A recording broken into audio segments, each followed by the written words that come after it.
please don't hit me. I'm already hurt." The scream pierced through Newark Airport's chaos like a blade. No one moved. No one helped. Except one man, a single father holding his daughter's hand, who couldn't walk away from injustice. What happened next changed 3 lives forever. This is the story of how a Navy medic with nothing saved a billionaire CEO who had everything and discovered that sometimes the greatest rescue isn't from danger, it's from loneliness. Stay until the end and comment your city below so I can see how far this story travels. The fluorescent lights of Newark Liberty International Airport buzzed overhead like angry wasps trapped in glass cages. It was 6:47 p.m. on a Thursday evening in late October, and the terminal hummed with the particular brand of controlled chaos that only major airports could orchestrate. Thousands of strangers moving in choreographed disorder, each consumed by their own urgency, their own destinations, their own carefully constructed worlds that left no room for anyone else's problems.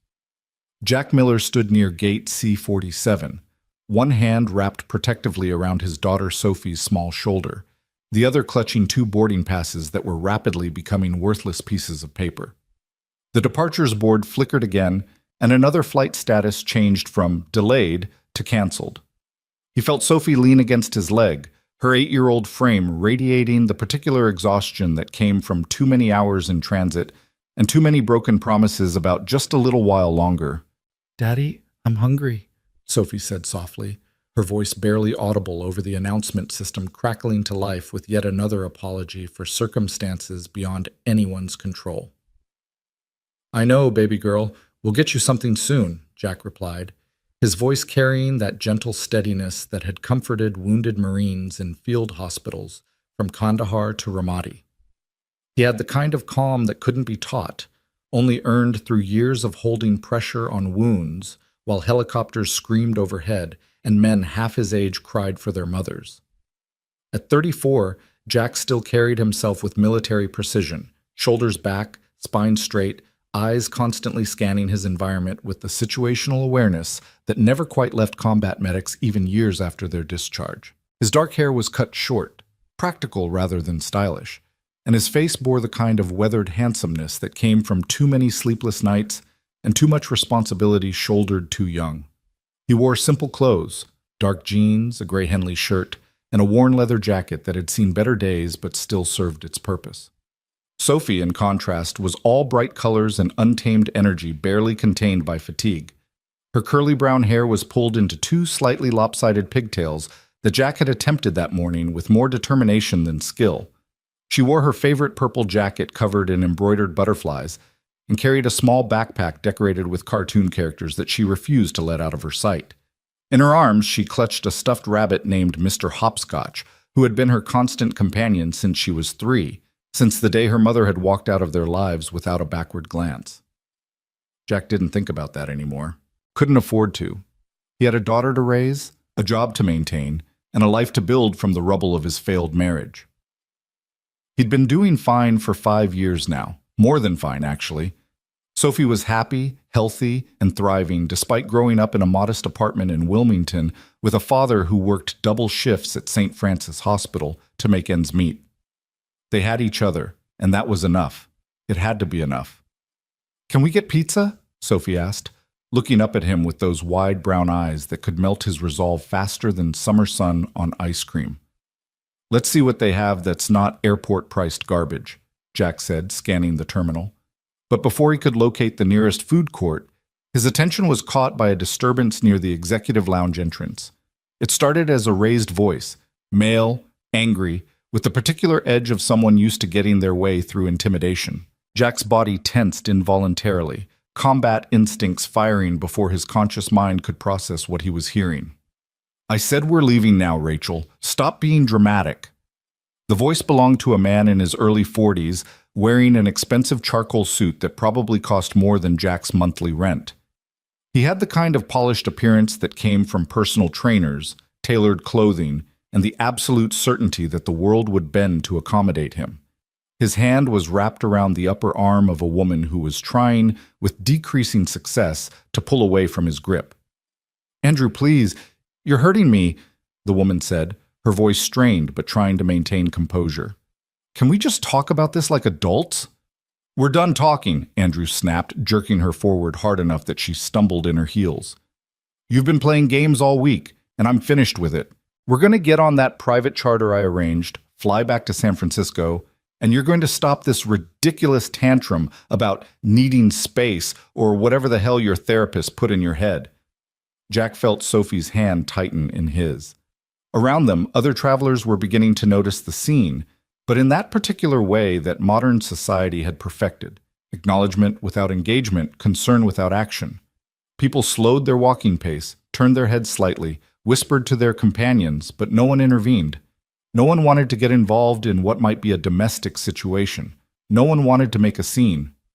The woman, Rachel, Andrew had called her, was strikingly beautiful in the way that powerful women often were, though her beauty was currently overshadowed by distress.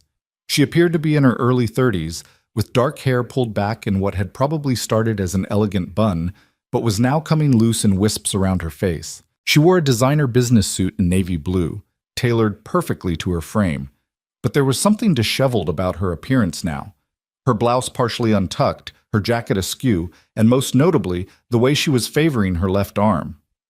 "Andrew, my shoulder is already injured," Rachel said, her voice dropping to a pleading whisper that nonetheless carried to where Jack stood 20 feet away. "The doctor said I need to keep it immobilized. Please, you're making it worse." "Oh, for Christ's sake," Andrew interrupted, his voice dripping with contempt. "You fell during a goddamn photo shoot because you weren't paying attention. Stop acting like you're some fragile victim. You're a Fortune 500 CEO, Rachel. Act like it." He yanked her arm again, and this time Rachel cried out, a sharp, involuntary sound of pain that cut through the terminal's ambient noise like a knife. "Please don't hit me. I'm already hurt." The words hung in the air, and for a moment the entire section of the terminal seemed to freeze. Jack felt something cold and hard settle in his chest, the same feeling he'd gotten in Helmand Province when the convoy ahead hit an IED, that crystalline moment of clarity where time slowed down and you realized you were the only thing standing between disaster and catastrophe. "Daddy?" Sophie's voice was small, uncertain. Jack looked down at his daughter and saw the confusion and fear in her eyes. Sophie had been raised on kindness and gentle words, on bedtime stories and Saturday morning pancakes, on the understanding that people should help each other. She had never seen violence up close, and Jack had spent 5 years making sure she never would. But she was seeing something now that troubled her in a way she couldn't articulate. The sight of a woman in distress and a world full of adults who turned away. "Stay right here, baby girl," Jack said softly, guiding Sophie to sit on their luggage. "Don't move, okay? Daddy needs to help someone." "Is that lady in trouble?" Sophie asked. "Yeah, sweetie, she is." "Are you going to use your medic skills?" Despite everything, Jack felt a small smile tug at his lips. "Something like that." He crossed the distance to Andrew and Rachel in 6 long strides, his movements deliberate and controlled. Years of military training had taught him that violence was often like fire. It fed on panic and chaos, but could be contained by calm and purpose. He didn't run, didn't shout, didn't make any aggressive movements. He simply walked up to them and positioned himself between Rachel and Andrew with the kind of physical presence that couldn't be ignored. "Hey there," Jack said, his voice conversational but with an undertone of steel. "Sounds like the lady needs some space. How about you let go of her arm?" Andrew's face flushed red, his jaw clenching as he assessed this interruption to his control. "This is none of your business, friend. This is a private conversation between me and my fiancée." "Funny thing about conversations," Jack replied, his tone still measured. "They usually don't require physical force. So I'm going to ask you again. Let go of her arm." For a moment, Andrew seemed to consider escalation. Jack could see it in his eyes, the calculation of a man who had probably never been in a real fight in his life, but had enough ego to think he could win one. Jack had seen that look before, usually on young lieutenants fresh out of West Point who thought their rank made them invincible. Reality had a way of correcting that misconception quickly. "Do you have any idea who we are?" Andrew said, his voice taking on that particular smugness that came from wealth and privilege. "Do you know who you're talking to?" "Honestly, don't care," Jack said. "All I see is a man hurting a woman in a public place, and all I'm asking is that you stop." "Andrew, please," Rachel said, and Jack noticed she had used the moment of distraction to pull partially free from Andrew's grasp. Let's just go our separate ways. I'll catch a commercial flight tomorrow. You take the charter. We can talk when we've both calmed down. We'll talk now, Andrew snarled, reaching for her again. Jack moved with the fluid economy of motion that came from years of dealing with combative patients in emergency situations. He didn't strike Andrew, didn't even touch him aggressively. He simply intercepted Andrew's reaching hand with his own, applying just enough pressure to a specific pressure point on Andrew's wrist to make the man's entire arm go momentarily numb. That's not going to happen, Jack said quietly. Ma'am, you're injured. Can you walk? Rachel stared at him with wide eyes. Beautiful hazel eyes, Jack noticed distantly, that were currently flooded with a mixture of fear, relief, and confusion.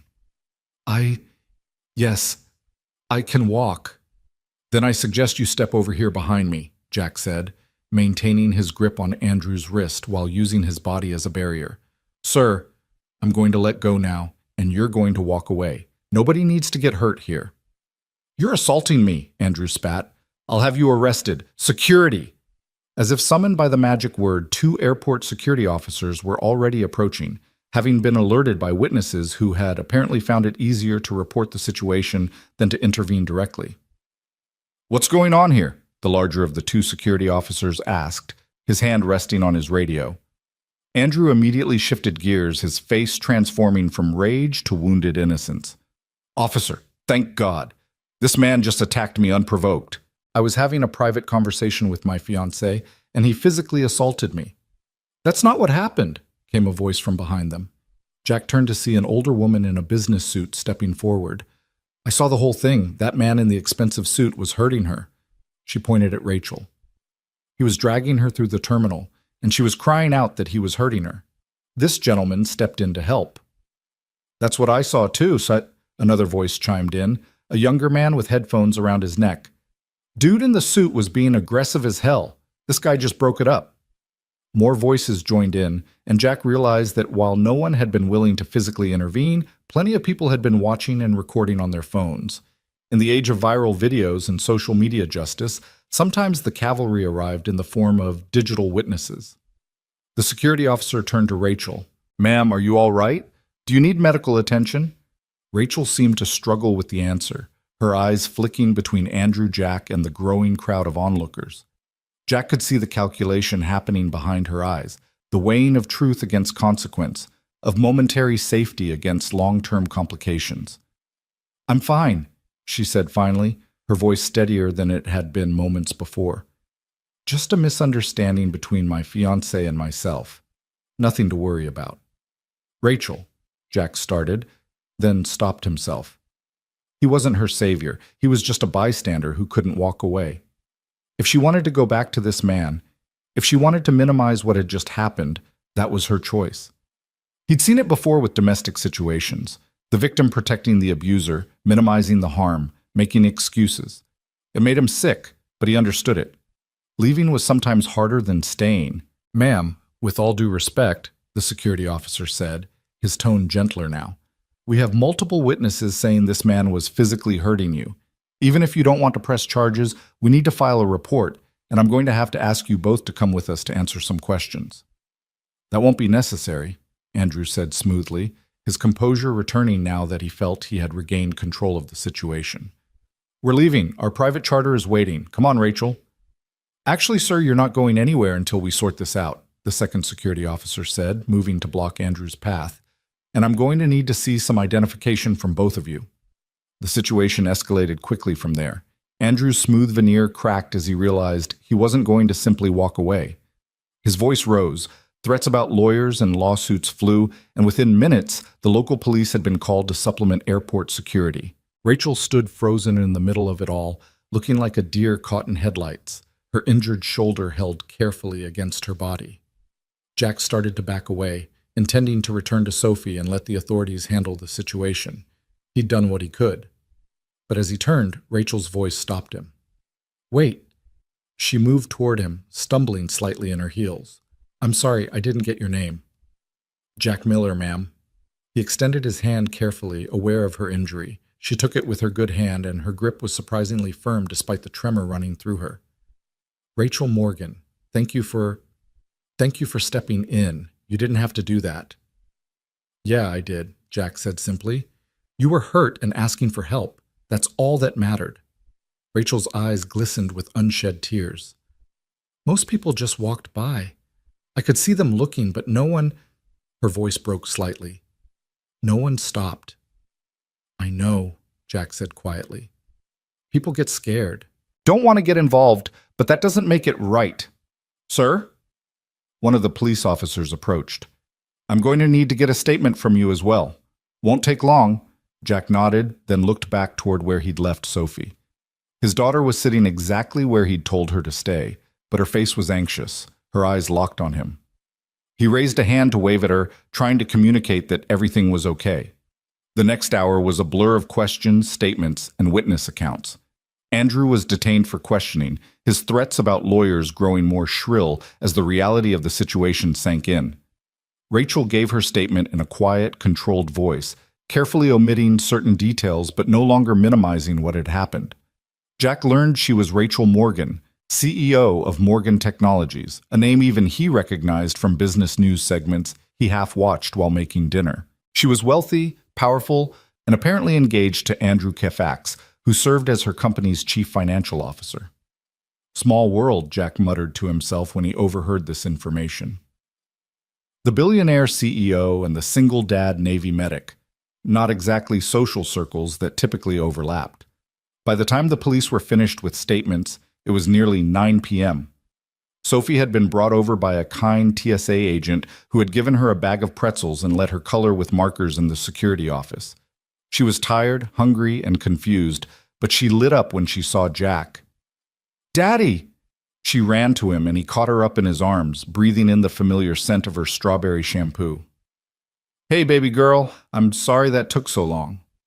Did you help the lady? Sophie asked. I tried to, yeah. Is she okay now? Jack looked over Sophie's head to where Rachel sat on a bench, looking lost and alone despite being surrounded by security personnel and police officers. Andrew had been escorted to a different area, and Jack had overheard something about charges being considered for assault and public disturbance.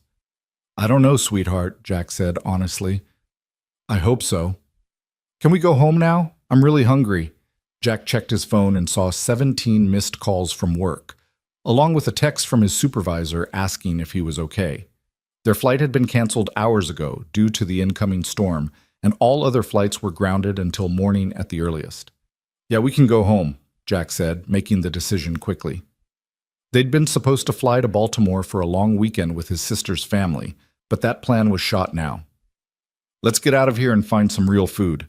He was heading toward the exit, Sophie's hand in his and their luggage rolling behind them, when he heard his name called. Mr. Miller? Jack?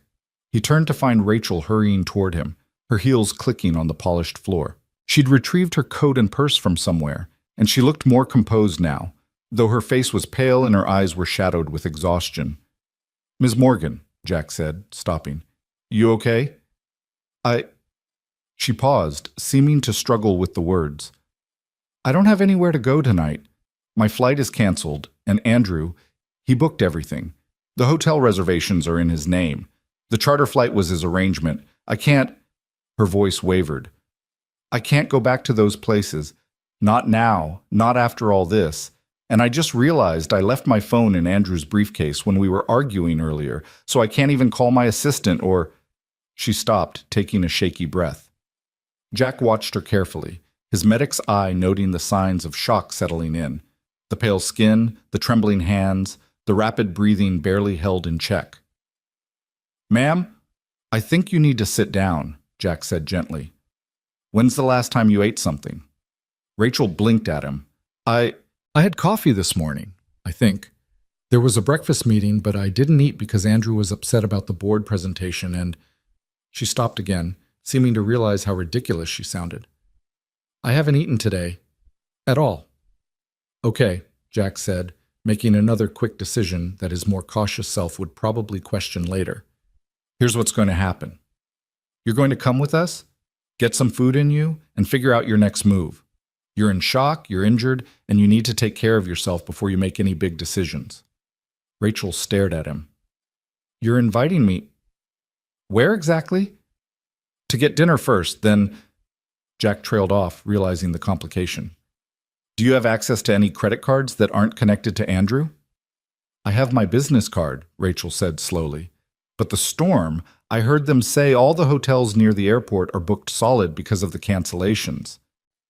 Jack ran a hand through his hair, knowing he was about to do something either incredibly kind or incredibly stupid. Look, I have a 2-bedroom apartment about 30 minutes from here. It's not fancy, but it's clean and safe. Sophie and I were supposed to be away this weekend, so the guest room is made up. You can stay there tonight, get some rest, and figure things out in the morning when your head is clearer.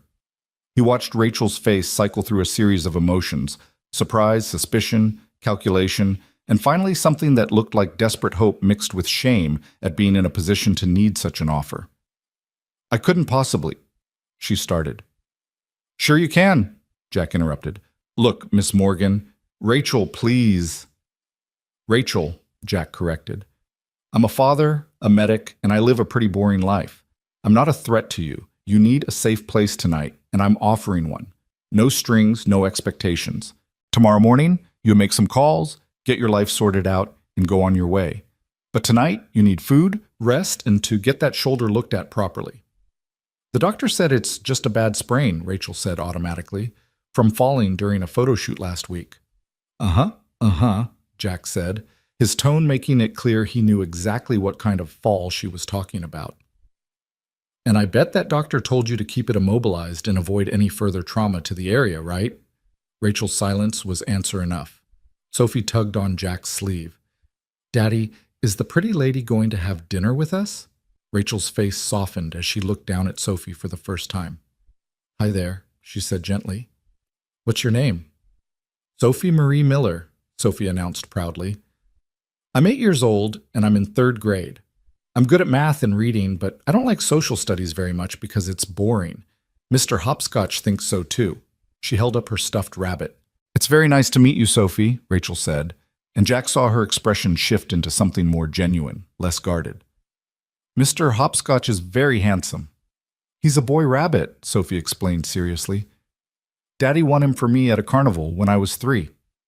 That was before Mommy went away.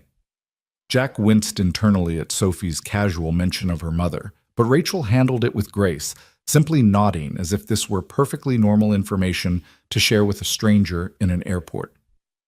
Well, any rabbit chosen by your daddy must be very special, Rachel said. Sophie nodded emphatically. He is. So are you going to come to dinner with us? Because you look hungry, and Daddy says hungry people make bad decisions. That's why we always have snacks in my backpack. Despite everything, the stress, the pain, the public humiliation of the last hour, Rachel laughed. It was a small, slightly broken sound, but it was genuine. You know what, Sophie? I think dinner with you and your daddy sounds like the best idea I've heard all day. Jack felt something in his chest loosen slightly. All right then. But first, we need to get you checked out by the airport medical staff. That shoulder needs to be looked at properly. I'm fine, Rachel started to protest. Ma'am, with all due respect, I'm a trained combat medic with 15 years of experience. You're not fine. You're holding that shoulder at an unnatural angle, you're pale as a sheet, and you're running on adrenaline and coffee. So we're going to the medical station. We're going to make sure nothing's seriously damaged, and then we're going to get food. Clear?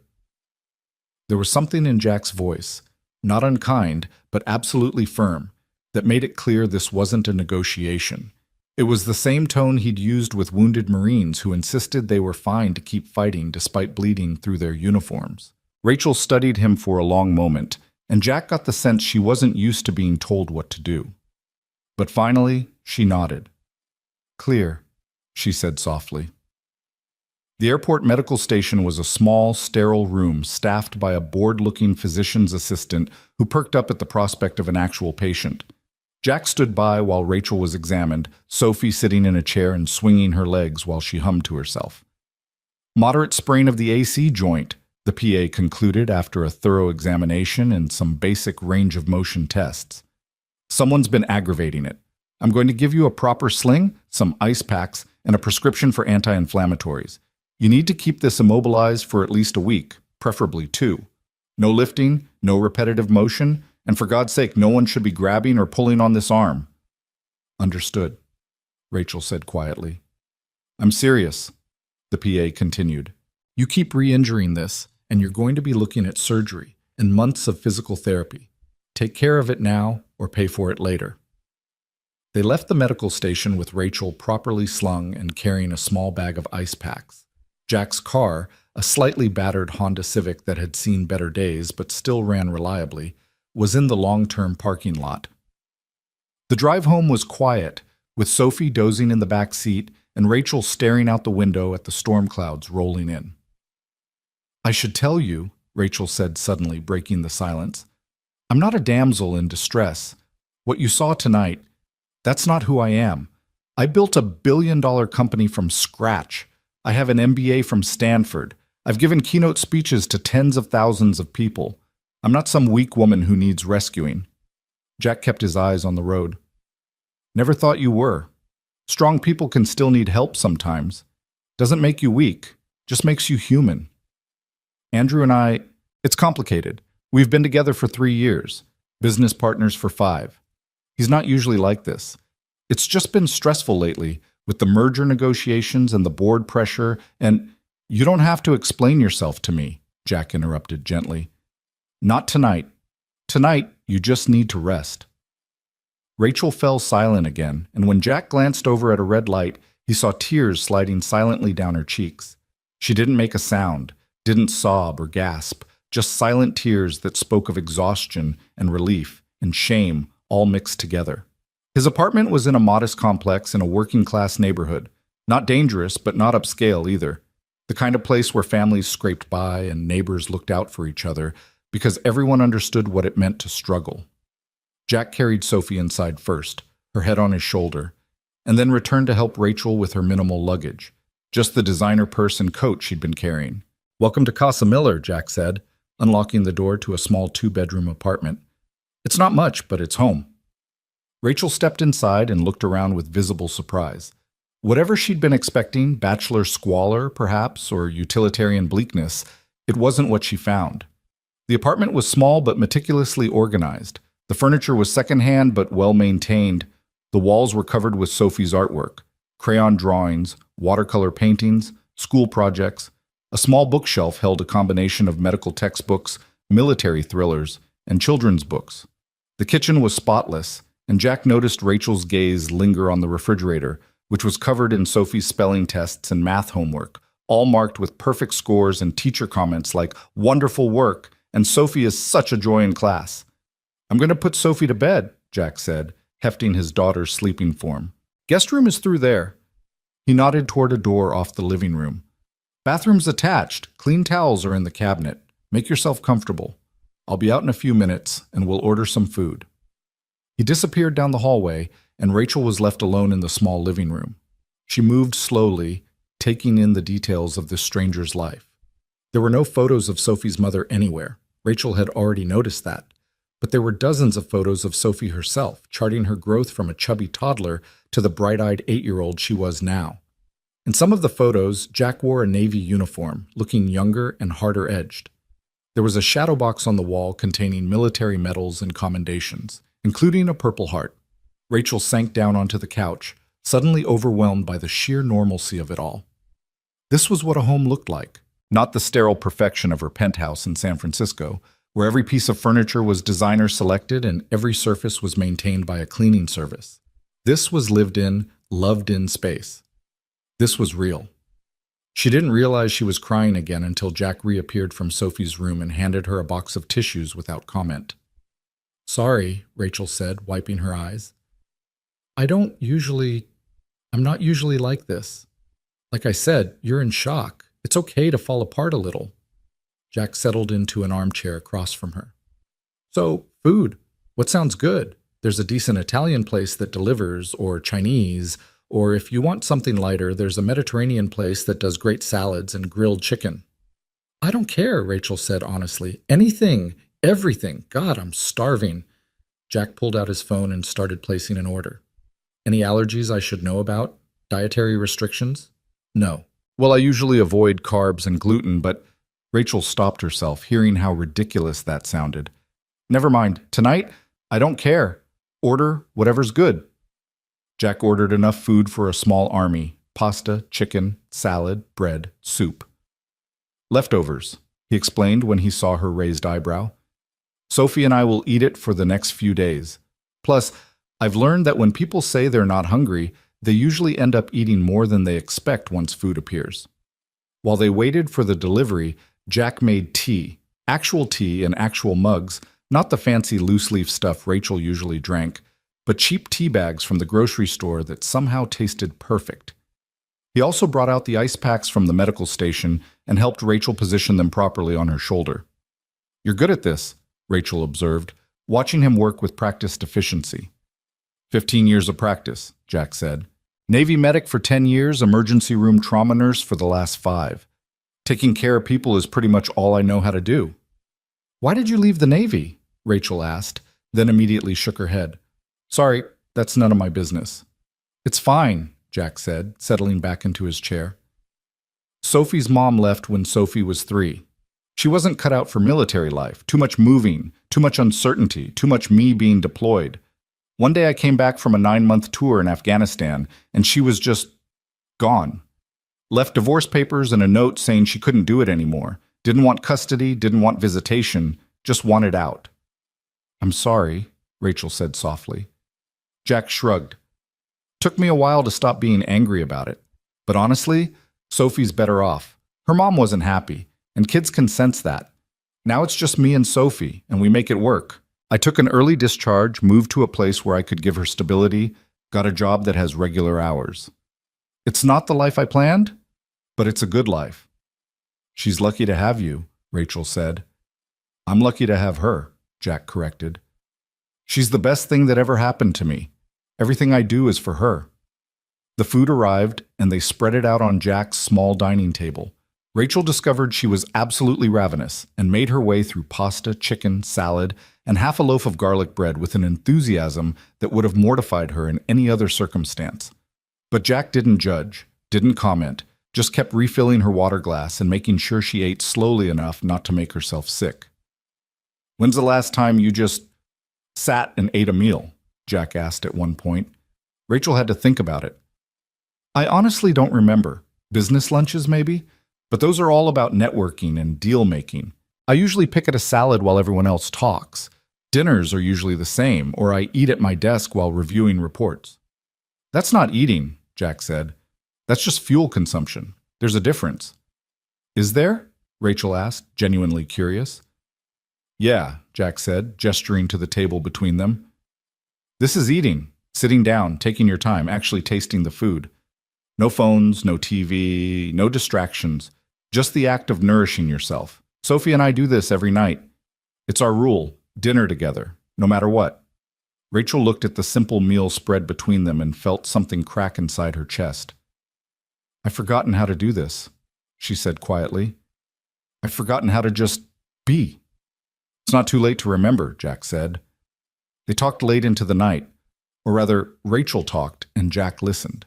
She told him about Morgan Technologies, about the cancer detection software her team had developed that could save millions of lives, but was being shelved because it wasn't profitable enough. She told him about her half-brother Richard and his schemes to take over the company. She told him about Andrew and their engagement, how he'd been charming at first, supportive of her work, but how things had changed over the past year as he'd gained more power within her company. "He wants me to marry him and sign a prenup that gives him controlling interest in the company if anything happens to our marriage," Rachel said. "Says it's about protecting both of our interests. But I've seen the contract. It's structured so that he gets everything and I get nothing if I ever try to leave." "And you're still engaged to this guy?" Jack asked, his tone carefully neutral. "It's complicated," Rachel said again. "He knows where all the bodies are buried, financially speaking. If I break off the engagement, he could cause serious damage to the company. Plus, the board loves him. They think he's the stable, rational one, and I'm the temperamental, creative genius who needs a handler." "Sounds like a great guy," Jack said dryly. Rachel laughed, another one of those broken, genuine sounds. Yeah, he's a real catch. I don't know what I was thinking. You were thinking you needed someone, Jack said quietly. People make all kinds of bad decisions when they're lonely. Is that why you joined the Navy? Rachel asked. Because you were lonely? Maybe, Jack admitted. I grew up in foster care. Never knew my real parents. Aged out of the system at 18 with no family, no connections, no plan. The Navy offered structure, purpose, a sense of belonging. It wasn't perfect, but it was something. And then I met Sophie's mom, thought I'd found a partner who understood that life. Turned out I was wrong, but I got Sophie out of it, so I can't regret it too much. They sat in comfortable silence for a while. The remains of dinner spread between them, and the sound of rain starting to patter against the windows as the storm finally arrived. I should let you get some rest, Jack said finally, standing and starting to clear the table. You've had a hell of a day. Jack, Rachel said as he was loading the dishwasher. Why did you help me? Really? You have your daughter to think about. You could have just walked away like everyone else. Why didn't you? Jack paused, his hands stilling on a plate. My mom, my biological mom, whoever she was, she left me in a hospital when I was 2 days old, just walked away. Growing up, I used to wonder what would have happened if someone had stepped in, if someone had helped her instead of judging her. Maybe she was in trouble. Maybe she was scared. Maybe she needed someone to tell her it was going to be okay. But no one did, and she left, and I spent 18 years in a system that was supposed to protect me, but mostly just shuffled me around. He turned to face Rachel, his expression serious. I promised myself that if I ever saw someone who needed help, I'd be the person who stepped in. I'd be the someone who gave a damn. Because maybe if someone had done that for my mom, my life would have been different, and even if it wouldn't have changed anything, at least I'd know that in that moment someone cared enough to try. Rachel felt tears welling up again. You're a good man, Jack Miller. I'm just a man who tries, Jack said simply. That's all any of us can do. Now come on, let me show you where everything is in the guest room. You need sleep. The guest room was small but cozy, with a comfortable bed covered in a handmade quilt and walls painted a soft blue. There were fresh flowers in a vase on the nightstand, something Jack must have bought for their planned weekend guests. Sophie picked those out earlier this week, Jack explained, following Rachel's gaze. She insisted her cousins would want flowers in their room. She's very into making people feel welcome. She's a special kid, Rachel said. Yeah, Jack agreed, his voice soft with pride. She really is. Bathroom's through that door. There are spare toiletries in the cabinet, and I'll leave some clean clothes outside the door. They'll be too big, but better than sleeping in a business suit. If you need anything in the night, I'm just down the hall. Don't hesitate to wake me. Thank you, Rachel said, the words feeling inadequate for what he'd done. For everything. I don't know how I'll ever... You don't have to repay me, Jack interrupted gently. That's not how kindness works. You just accept it, let yourself heal, and then you go do something kind for someone else when you get the chance. That's how we make the world better, one small act at a time. After Jack left, closing the door softly behind him, Rachel sat on the edge of the bed and looked around the small room. Outside, rain was falling in earnest now, drumming against the window with a steady rhythm.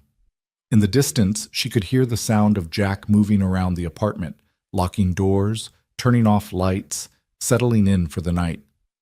She changed into the oversized t-shirt and sweatpants Jack had left outside her door, both smelling like laundry detergent and sunshine, and carefully positioned herself in the bed so as not to aggravate her shoulder.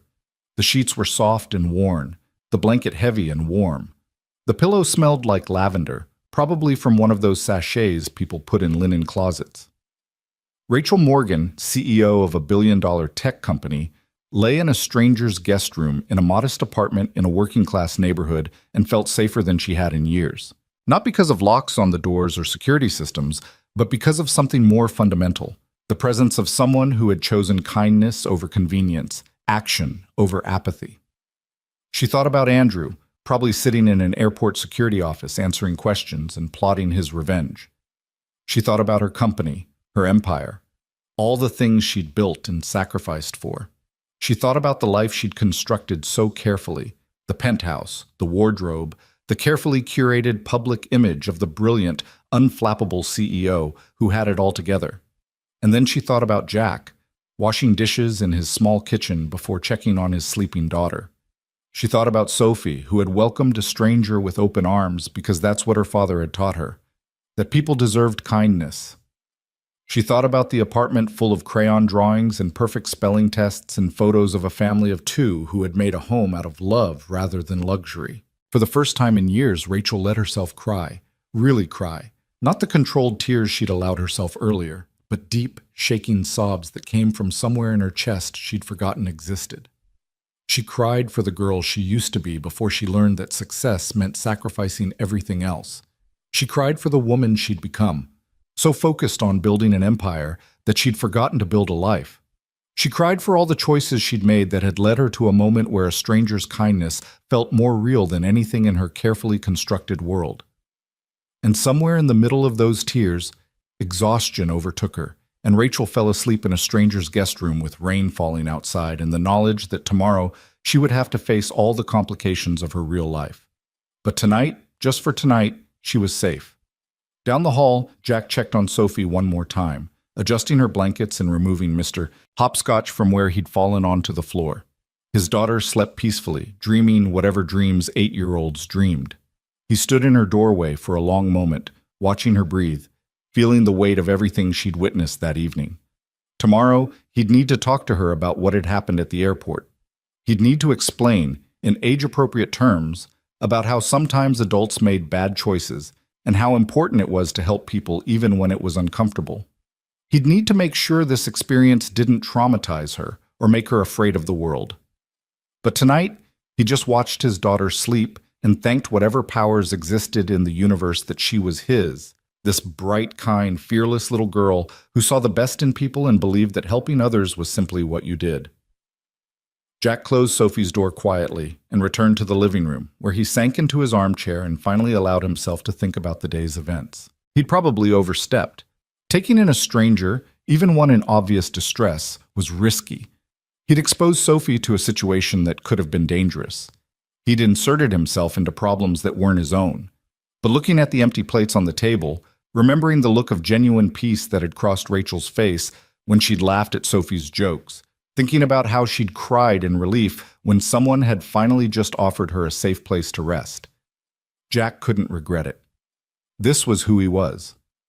For better or worse, he was the man who stepped in, the man who couldn't walk away, the man who believed that sometimes the right thing to do was simply to give a damn.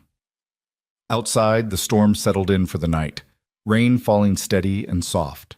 Inside the small apartment, 3 people slept, a single father who'd built a home from nothing but love and determination, his bright daughter, who saw the world as it could be rather than as it was, and a billionaire CEO who'd forgotten what home felt like until a stranger had shown her. None of them knew yet how this night would change everything. None of them knew that this moment, this small act of kindness in an airport terminal, would ripple outward in ways they couldn't imagine. None of them knew that sometimes the greatest rescues weren't from danger, but from loneliness. But in the morning, they would start to understand. In the morning, the real work of rebuilding would begin. In the morning, Rachel would have to face her life, Jack would have to explain to his daughter what had happened, and Sophie would teach both of them what it meant to trust in the fundamental goodness of people. But that was tomorrow's problem. Tonight, they all just slept, safe in the knowledge that sometimes, just sometimes, the world worked the way it should. Sometimes people helped each other. Sometimes kindness won. Sometimes the person standing alone in a crowd found exactly the right stranger to notice they needed help. And sometimes that was enough to change everything. Morning arrived with the gentle persistence of sunlight filtering through unfamiliar curtains. Rachel woke slowly, disoriented by the absence of her usual surroundings. No floor-to-ceiling windows overlooking San Francisco Bay, no silk sheets, no ambient city noise filtering up from 40 stories below. Instead, she heard birds chirping outside, the distant sound of children playing, and something else. Singing. A child's voice, slightly off-key but enthusiastic, belting out what sounded like a song from a Disney movie. Rachel sat up carefully, mindful of her injured shoulder, and took in her surroundings in the full light of day. The guest room was even more charming than she'd realized last night. The handmade quilt covering her was stitched in a pattern of stars and moons, clearly crafted with care rather than purchased from some high-end boutique. The walls held a few simple prints: a lighthouse, a sailboat, a sunset over water. Nothing expensive, but everything chosen with intention. She checked the nightstand for her phone before remembering she didn't have it. The realization sent a jolt of anxiety through her. She'd been tethered to that device for years, checking emails before her eyes were fully open, responding to messages before she'd even gotten out of bed. The phantom weight of it in her hand was almost physical. A soft knock at the door interrupted her spiraling thoughts. "Ms. Morgan, you awake?" Jack's voice was quiet, respectful of the early hour. "Yes, come in," Rachel called, suddenly self-conscious about her borrowed clothes and sleep-mussed hair. Jack entered carrying a tray with coffee, toast, and what looked like scrambled eggs. He'd clearly been up for a while. He was showered and dressed in jeans and a simple navy blue t-shirt, his hair still damp. "Figured you might be hungry," he said, setting the tray on the nightstand. "Sophie's already had breakfast and is currently teaching Mr. Hopscotch the choreography to some movie she watched last night. Fair warning, she's been asking about you every 5 minutes since she woke up at 6:30. Rachel accepted the coffee gratefully, wrapping her good hand around the warm mug. "You didn't have to do this. Bring me breakfast in bed like I'm some kind of invalid." "You're injured and you're a guest," Jack said simply. "Besides, I've been up since 5:30. Old military habits die hard. This is actually me sleeping in." Rachel took a sip of coffee and nearly moaned. It wasn't fancy, just regular drip coffee, but it was hot and strong and exactly what she needed. "What time is it?" "Almost 8.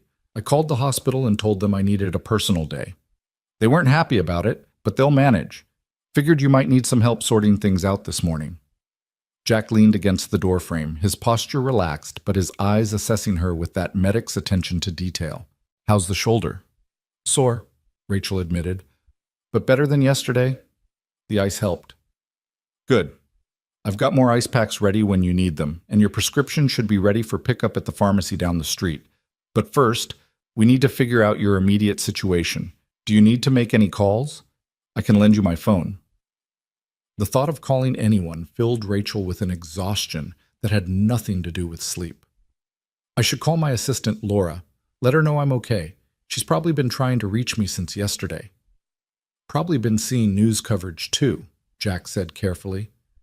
Airport incident involving a high-profile CEO and her CFO made the local news this morning. They're not releasing names yet, but God, Rachel breathed, setting down her coffee. The board is going to lose their minds. Richard is probably already spinning this to his advantage. And Andrew, she stopped, not wanting to think about what Andrew was doing or planning. "One thing at a time," Jack said, his voice carrying that same steadying quality from last night. "Eat something first. Make your calls. Then we figure out next steps. You can't solve everything on an empty stomach." He left her to eat, and Rachel found herself once again struck by the simplicity of his kindness. No agenda, no manipulation, just straightforward care. She ate the eggs and toast mechanically, tasting nothing, her mind already racing through the complications of her situation. When she emerged from the guest room 20 minutes later, showered and dressed in her wrinkled business suit from yesterday, she found Sophie at the kitchen table surrounded by crayons and paper. "You're awake," Sophie announced happily, abandoning her artwork to bounce over to Rachel.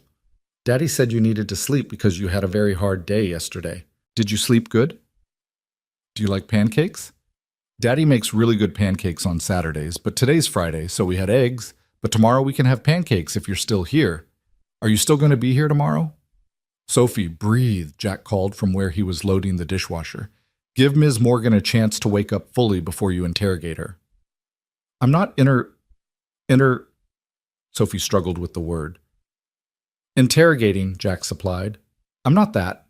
I'm just being friendly. Right, Ms. Morgan?" Rachel felt something warm bloom in her chest at Sophie's earnest face.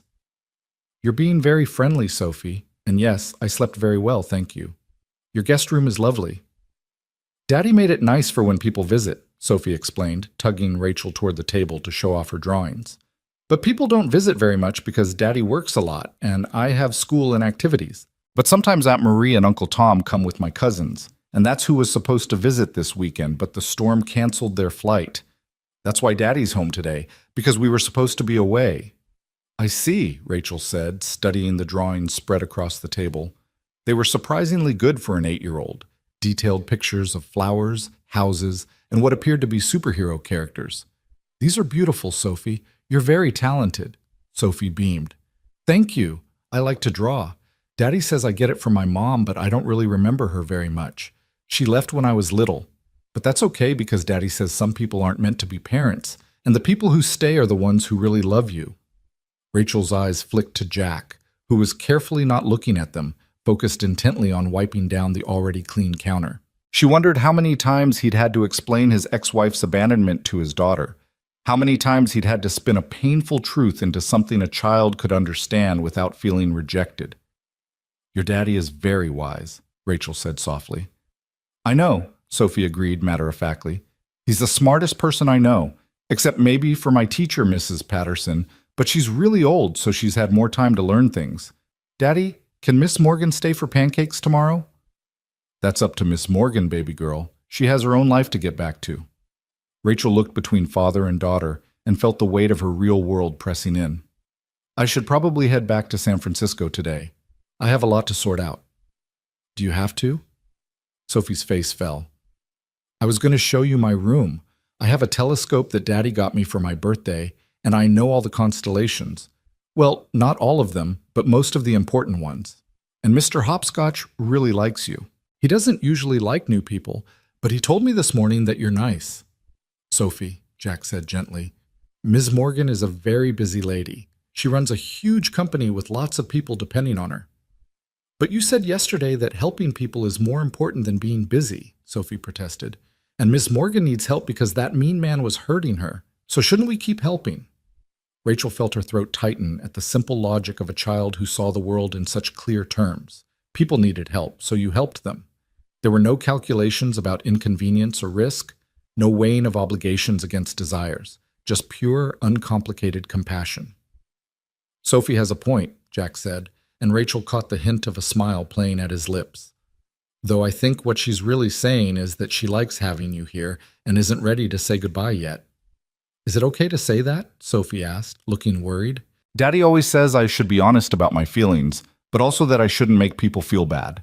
Am I making you feel bad, Ms. Morgan? Not at all, Rachel said, and was surprised to find it was true. Actually, it's one of the nicest things anyone has said to me in a long time. Then you'll stay? Sophie's face lit up with hope. Rachel started, then stopped. What was she rushing back to, really? A company in crisis? A board that didn't trust her? A fiancé who had assaulted her in public? The penthouse she called home, but had never felt like one. I need to make some phone calls first. Figure out what kind of damage control needs to happen. You can use my phone, Jack offered. And the guest room is yours as long as you need it. No pressure, no expectations. But Sophie's right. Sometimes the best thing to do is slow down and let yourself heal before jumping back into chaos. Rachel nodded, accepting Jack's phone and retreating to the guest room for privacy. Her first call was to Laura Chen, her executive assistant and the only person at Morgan Technologies Rachel truly trusted. Laura answered on the first ring, her voice tight with worry. Hello? Laura, it's Rachel. Oh, thank God, Laura breathed. Rachel, what the hell happened? I've been trying to call you for hours.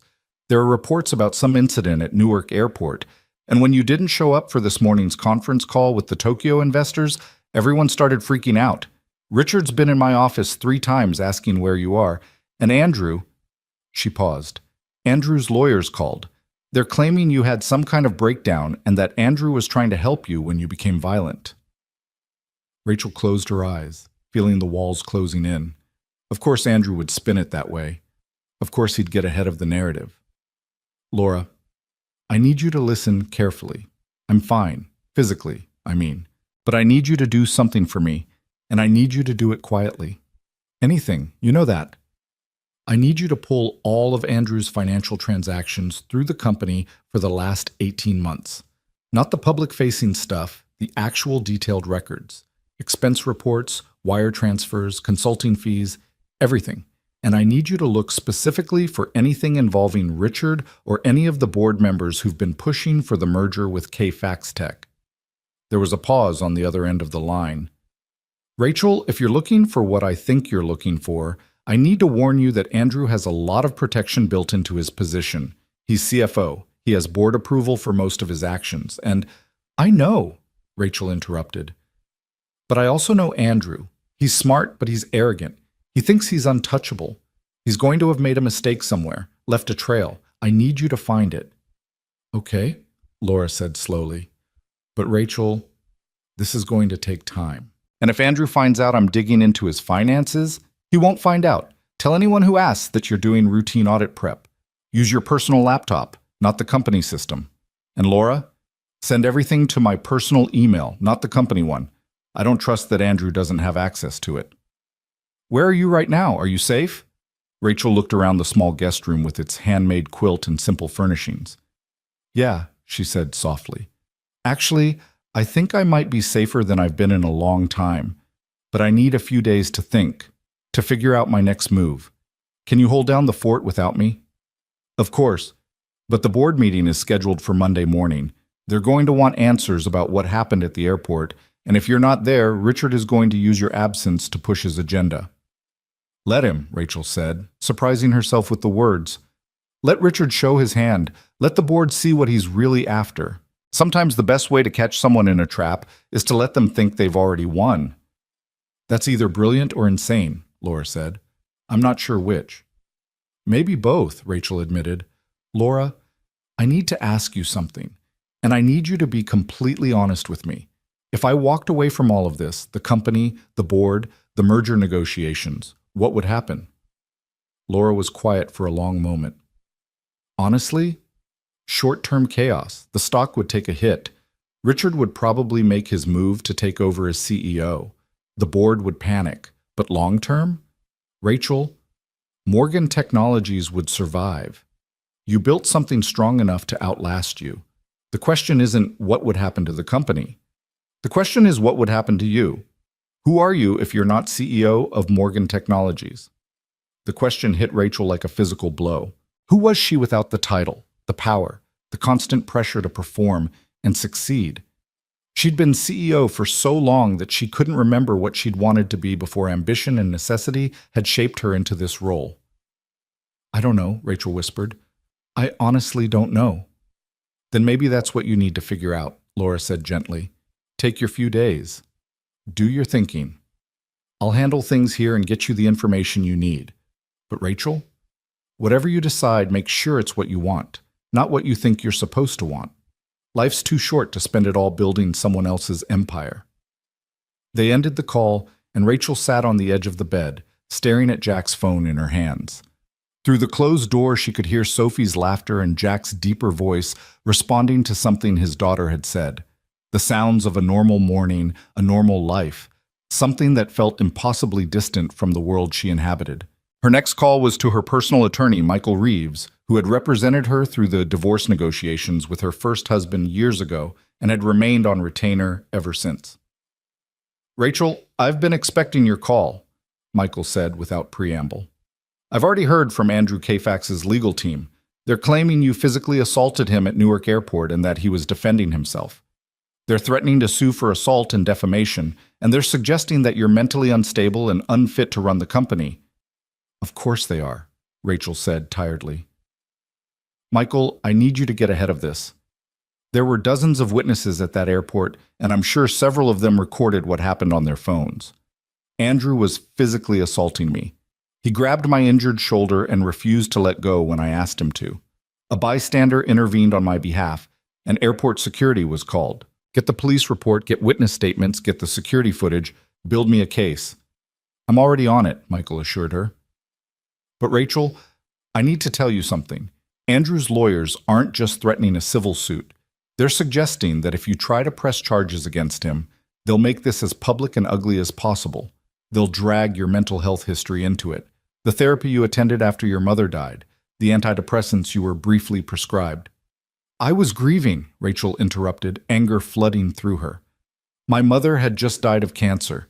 Taking antidepressants while dealing with that doesn't make me unstable." I know that, and any reasonable person knows that. But Andrew's team is betting that they can create enough doubt, enough scandal, that the board will force you out to protect the company's reputation. It's a scorched earth strategy, Rachel. They're not just trying to win, they're trying to destroy your credibility entirely.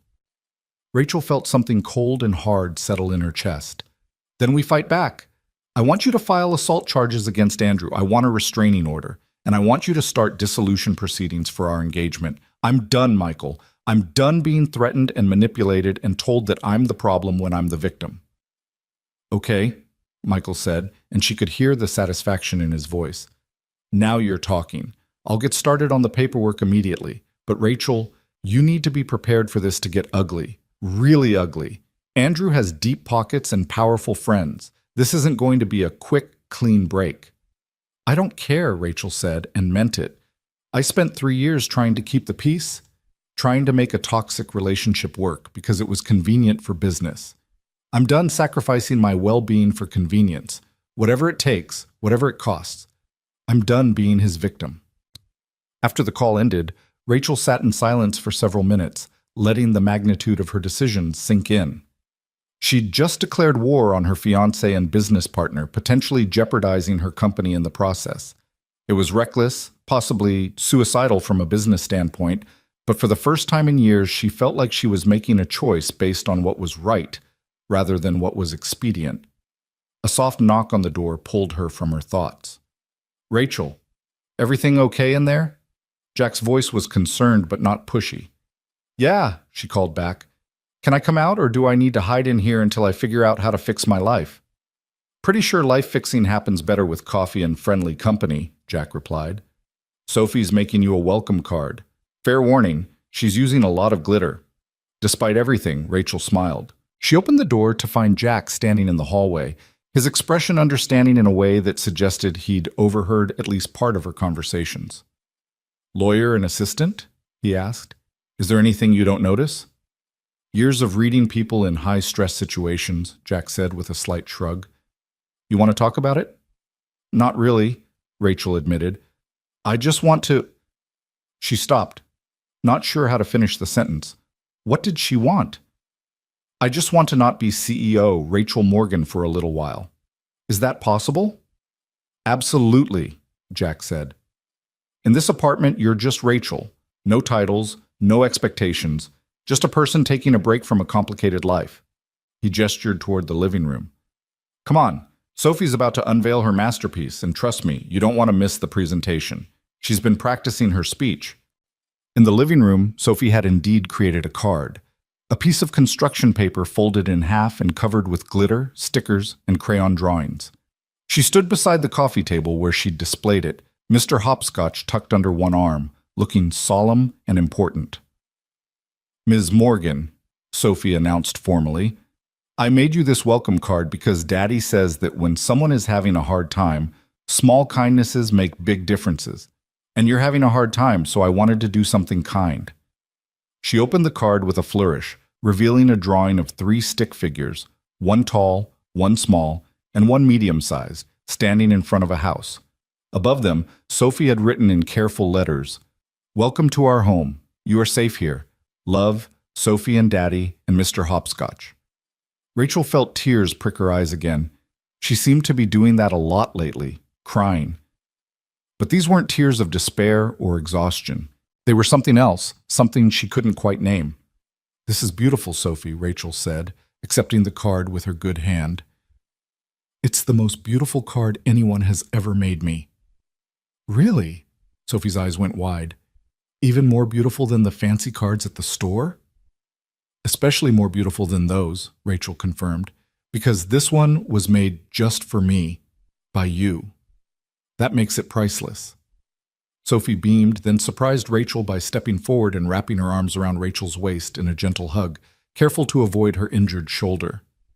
I'm glad you're staying a little longer, she whispered. Daddy needs more friends. He doesn't have very many because he's always taking care of me. Over Sophie's head, Rachel met Jack's eyes and saw his embarrassment at his daughter's honesty. But she also saw the truth in Sophie's words. This kind, capable man who had saved her from Andrew was himself isolated, his whole life revolving around his daughter and his work. "Maybe I need more friends too," Rachel said softly, returning Sophie's hug. The rest of the morning passed in a comfortable rhythm that felt surreal in its normalcy. Sophie insisted on showing Rachel her room, which was exactly what you'd expect from an 8-year-old. Stuffed animals arranged on the bed, posters of movies and pop stars on the walls, and an impressive collection of books overflowing from a small bookshelf. The telescope Sophie had mentioned sat by the window, and Sophie demonstrated how to use it, pointing out landmarks in their neighborhood with the expertise of a seasoned tour guide. "That's Mrs. Chen's house," Sophie explained. "She's from China, and she's teaching me how to make dumplings. And that's the Martinez family. They have 3 kids, and the oldest one, Carlos, is in 6th grade, and he's really good at soccer. And over there is Mr. Johnson. He's really old, and sometimes Daddy helps him with his yard work because Mr. Johnson's back hurts." Rachel listened to Sophie's narration of their neighborhood and realized she couldn't name a single one of her neighbors in San Francisco. She lived in a building full of people and knew none of them. Her world was divided into business associates and service providers. No one she'd call a friend, no one she'd make dumplings with or help with yard work. Jack appeared in the doorway carrying a basket of laundry. "Sophie, you're supposed to be getting ready for your piano lesson, not giving Miss Morgan the complete oral history of our street." "But she asked," Sophie protested. "I did ask," Rachel confirmed, smiling at Jack. "Your daughter is a wealth of information." "She's something, all right," Jack said with obvious affection. "Sophie, go get your music books. Mrs. Patterson will be here in 20 minutes. Sophie scampered off, and Jack turned to Rachel. "Sorry about that. She gets excited when we have visitors. Tends to overshare." "Don't apologize," Rachel said. "It's refreshing, actually. Most people I interact with are carefully managing what they say, calculating every word for maximum advantage. Sophie just says what she thinks and feels. It's honest." "That's one word for it," Jack said with a wry smile. "Her teachers call it refreshingly candid. I call it occasionally mortifying." He shifted the laundry basket on his hip. "I've got to throw this in and then run to the pharmacy to pick up your prescription. You okay here for half an hour?" "I'm fine," Rachel assured him. "Actually, I was wondering, do you mind if I help with something? Dishes, laundry, anything? I feel useless just sitting around." Jack raised an eyebrow. "You're recovering from an injury and dealing with a major life crisis. You're not supposed to be useful." "But I want to be," Rachel said, surprising herself with the urgency in her voice. "I want to do something normal, something productive. Something that isn't about corporate strategy or damage control. Please?" Jack studied her for a moment, then nodded toward the kitchen. "All right, there's vegetables that need chopping for tonight's dinner. Think you can handle that one-handed?" "I can try." She found herself at Jack's small kitchen counter, carefully dicing carrots and celery with her good hand while Jack sorted laundry nearby. It should have been awkward, a billionaire CEO performing basic kitchen tasks in a stranger's home. But instead, it felt peaceful. The repetitive motion of cutting vegetables, the simple goal of preparing food, the absence of phones and emails and constant demands, it was almost meditative. "You're pretty good at that," Jack observed, watching her work. "Most people who claim they can't cook usually can't handle basic prep either." "I used to cook," Rachel said, focusing on keeping her cuts even. "Back in college, my roommate and I would make dinner together a few times a week. Nothing fancy, just pasta and salads and stir-fry. But we'd talk and laugh and make a mess, and it was—" She stopped, remembering. "It was fun. I haven't thought about that in years." "What happened?" Jack asked gently. "Between college cooking and now?" "Life happened," Rachel said. "Or what I thought was life. I graduated, started my company, and suddenly everything was about meetings and networking and working 80-hour weeks. Cooking became a waste of time. I could pay someone to make food faster and better, leaving me free to work. Same with cleaning, grocery shopping, everything really. I optimized my life for maximum productivity." "And how's that working out for you?" Rachel set down the knife and looked at the pile of neatly chopped vegetables. "I built a billion-dollar company," she said quietly. "And somewhere along the way, I forgot how to be a person.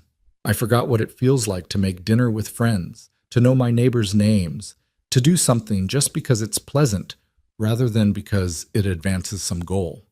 Jack was quiet for a moment, then said, "You know what Sophie told me after you went to bed last night? She said you seemed sad, but not the kind of sad that comes from something bad happening. The kind of sad that comes from forgetting something important." "Your daughter is 8 going on 80, Rachel said, blinking back tears. "She's too perceptive for her own good." "She gets it from her mom, actually," Jack said, surprising Rachel. "My ex-wife. She wasn't a bad person. Just someone who realized she'd built a life that looked right on paper but felt wrong in practice. She wanted to be a Marine wife, wanted to be a mother, wanted all these things that seemed important, but when she actually had them, she discovered they weren't what she needed to be happy. So she left, and everyone judged her for it, me included, for a long time." "But not anymore?" Rachel asked. "Not anymore," Jack confirmed. "I realized she did the brave thing, actually. How many people are miserable in lives that look perfect from the outside, but they stay because leaving feels like admitting failure? She chose honesty over appearances. That takes courage, even if her timing sucked and her method hurt like hell." Rachel absorbed this, thinking about her own perfect-looking life. The CEO title, the engagement to the handsome CFO, the penthouse, and the designer clothes, and the speeches to thousands. All of it built on a foundation of exhaustion and compromise and slowly dying hope. "I think I might need to be brave like that," Rachel said softly. "I think I might need to walk away from things that look right, but feel wrong." "Then you will," Jack said simply. "When you're ready. And until then, you can stay here and chop vegetables and be reminded that there are other ways to live." The doorbell rang, interrupting their conversation. Sophie came running from her room, music books in hand. "That's Mrs. Patterson. She's early." Jack went to answer the door, and Rachel heard the warm greeting between him and Sophie's piano teacher, an older woman with a kind voice who complimented Sophie's new haircut and asked about school. It was all so ordinary, so wholesome, so far removed from Rachel's world of carefully scheduled meetings and transactional relationships. While Sophie had her piano lesson in the living room, struggling through scales and simple songs with determined concentration, Rachel and Jack worked companionably in the kitchen. He showed her how he meal prepped for the week, cooking large batches of chicken and rice and vegetables that could be mixed and matched into different meals. It was practical, efficient, but also filled with small considerations. Sophie didn't like bell peppers, so those went in separate containers.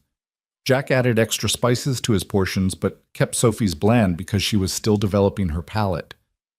"You're a good dad," Rachel observed, watching him portion out the food with practiced precision. "I try," Jack said. "It's the only job that really matters, you know? I could be the best medic in the world, could save 1,000 lives, but if I screw up raising Sophie, none of that matters. She's my priority. Everything else is just noise." "Must be nice," Rachel said wistfully, "having such clear priorities, knowing exactly what matters most." "You could have that," Jack pointed out. "You're not obligated to keep doing something that makes you miserable just because you've invested years in it. Sunk cost fallacy, throwing good time after bad because you can't accept that the initial investment was wasted." "Is that what you think I'm doing?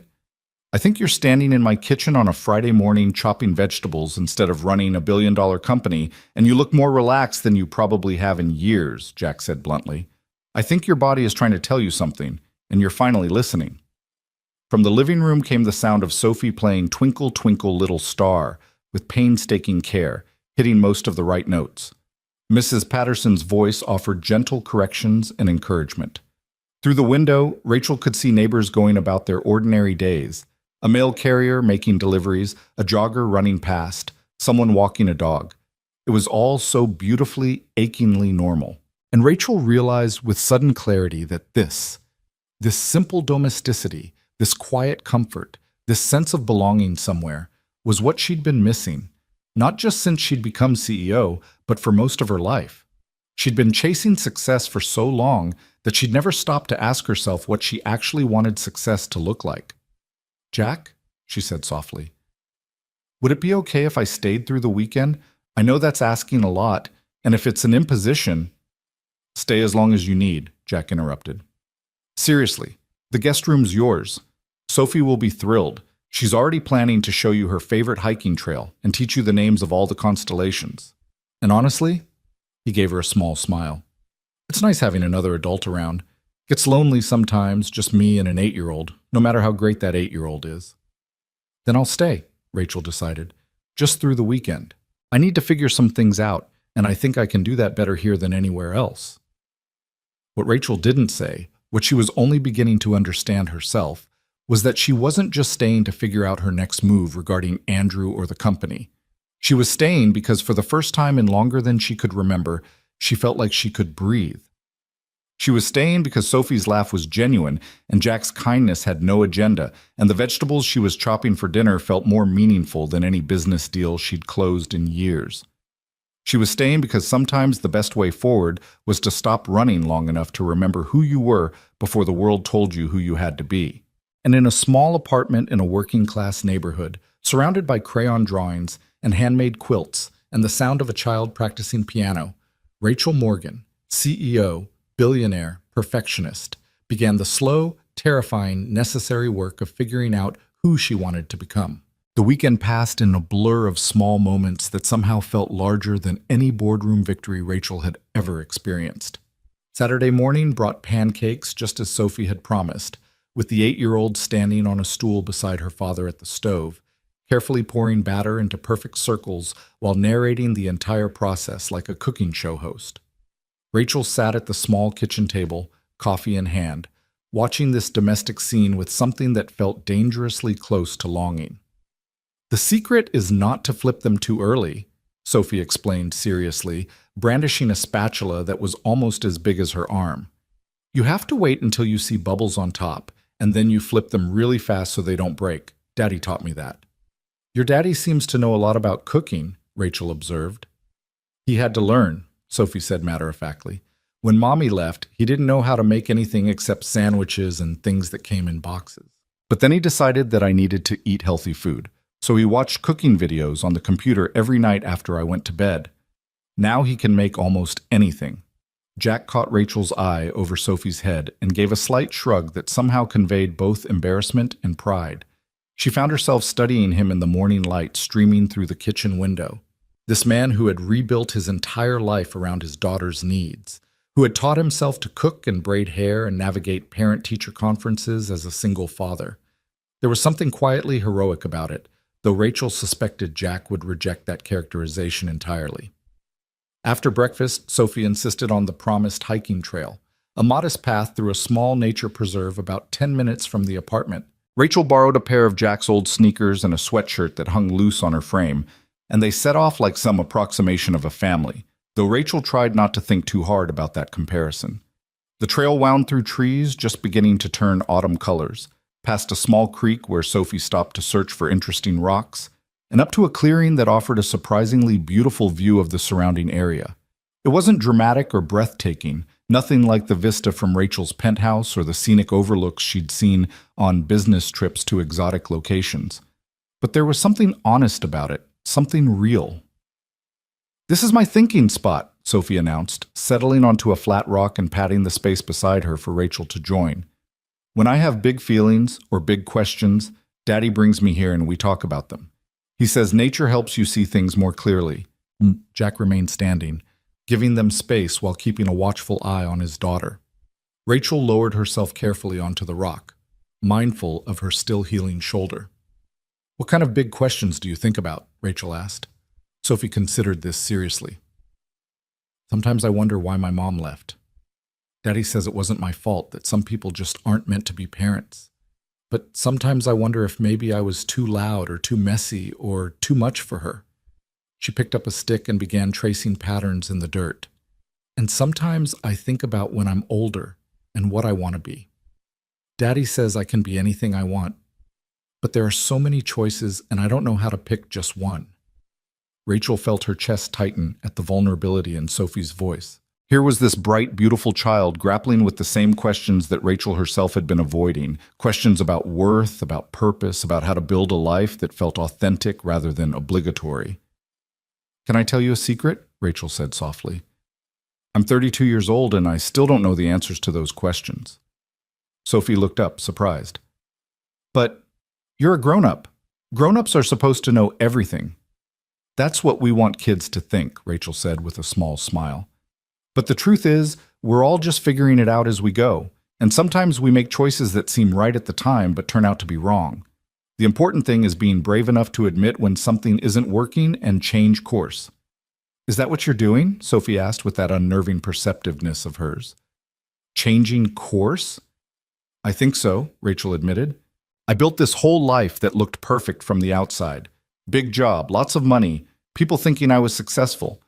But somewhere along the way, I forgot to ask myself if I was happy. And when I finally did ask, the answer was no. Sophie nodded, as if this made perfect sense. Daddy says happiness is more important than fancy things. He says we don't have a lot of money, but we have each other, and that's worth more than anything. She paused, then added, but I still really want a puppy. Rachel laughed, surprised by the sudden shift from philosophy to practicality. Have you told your dad that? About 1,000,000 times, Sophie said. He says maybe when I'm older and can help take care of it, but I think he's worried about having enough money for dog food and vet bills and stuff. He doesn't say that, but I heard him talking to Aunt Marie once about budgets and making ends meet. Rachel looked over at Jack, who was examining something on a nearby tree trunk, giving them privacy for their conversation.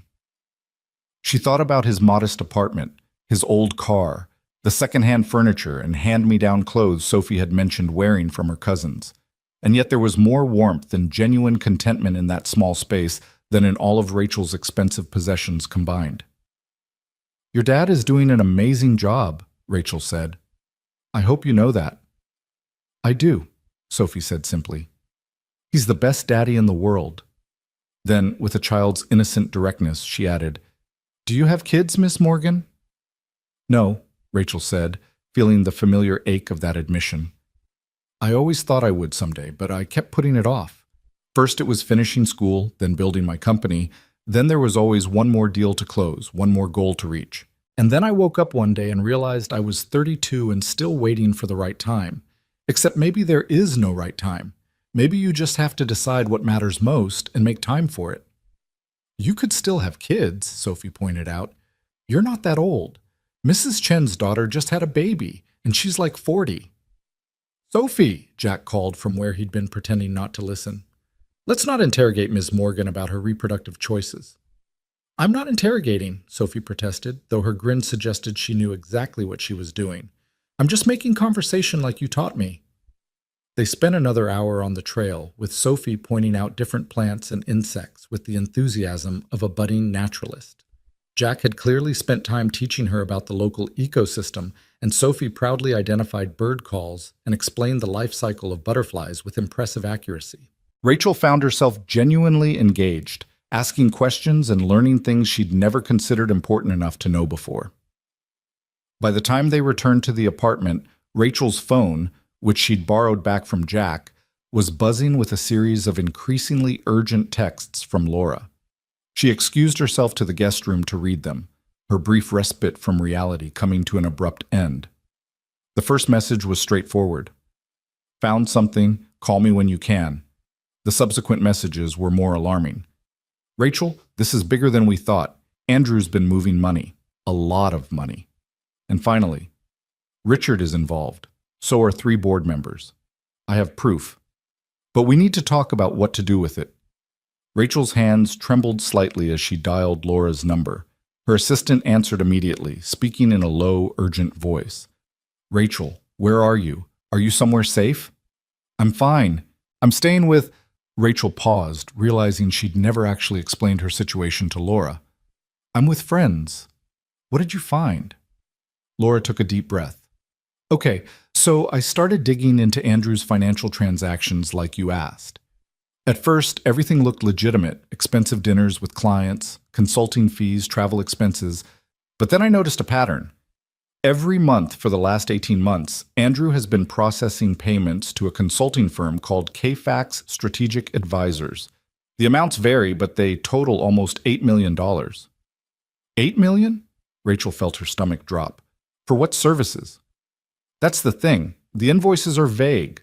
Strategic consulting, market analysis, business development services. But when I dug deeper, I found that KFAX Strategic Advisors is a shell company. It was registered 18 months ago in Delaware, and the sole owner is, Laura paused for dramatic effect, Andrew's brother, Marcus K. Fax. Rachel closed her eyes, seeing the scope of the deception clearly now. He's been embezzling, funneling company money to himself through a fake consulting firm. It gets worse, Laura continued. I cross-referenced the timing of those payments with board meetings and major decisions. Every time there was a vote that went Andrew's way, approving his expanded authority, agreeing to the merger with Kfax Tech, overriding your objections about shelving the cancer detection software, there were payments made to accounts linked to the board members who voted in his favor. They're not direct payments, which would be obvious. They're structured as speaking fees, advisory payments, stock options in Kfax Tech, but the pattern is clear. He's been bribing board members, Rachel said flatly, using company money to buy votes and consolidate power. And there's more, Laura said grimly. The merger agreement between Morgan Technologies and Kfax Tech? I finally got someone in legal to show me the full terms. If the merger goes through and you're married to Andrew, he gains control of your voting shares in the combined company. But here's the kicker. If you die or are declared mentally incompetent within 5 years of the merger, all your shares transfer to him outright, no questions asked. Rachel felt cold spread through her limbs. He's been planning to get rid of me. I can't prove that, Laura said quickly. But Rachel, the pieces are all there. The financial manipulation, the isolation of you from trusted advisors, the public incident at the airport that he's now using to question your mental stability. This isn't just about money or power. This is about completely taking over everything you've built. Does Richard know about the embezzlement? Rachel asked, her mind racing through the implications. That's unclear, but he definitely knows about the merger terms because he helped negotiate them. And 3 of the payments I traced went to offshore accounts linked to companies Richard has investments in. So at minimum, he's been accepting financial benefits in exchange for supporting Andrew's agenda. Rachel sat down on the edge of the bed, feeling the weight of this information settle over her. Laura, if we expose this, it's going to destroy the company. The scandal alone, embezzlement, bribery, board corruption, our stock will tank. Investors will flee. Everything I've built could collapse. Maybe, Laura said. Or maybe you save what can be saved by cutting out the rot before it spreads further. Rachel, if Andrew succeeds, if that merger goes through and you're married to him, you lose everything anyway. At least this way you go down fighting for what's right. I need to think, Rachel said. Can you send me everything you found? All the documentation, the evidence, everything. Already done.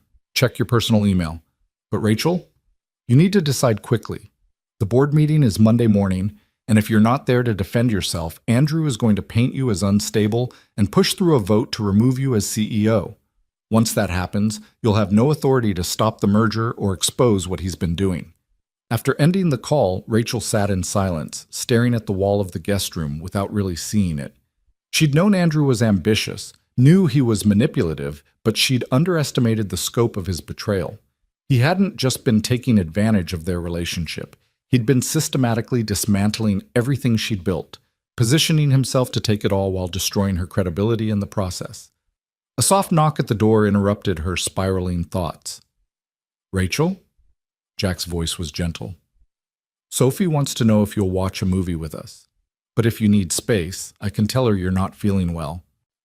Rachel stood and opened the door, finding Jack standing there with concern etched across his features.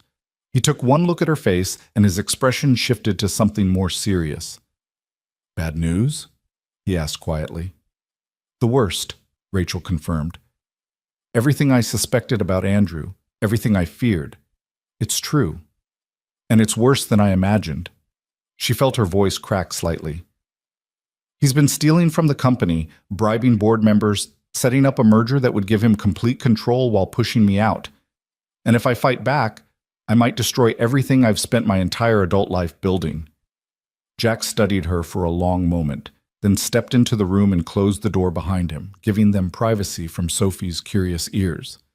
Okay, so let's think this through logically. What are your options?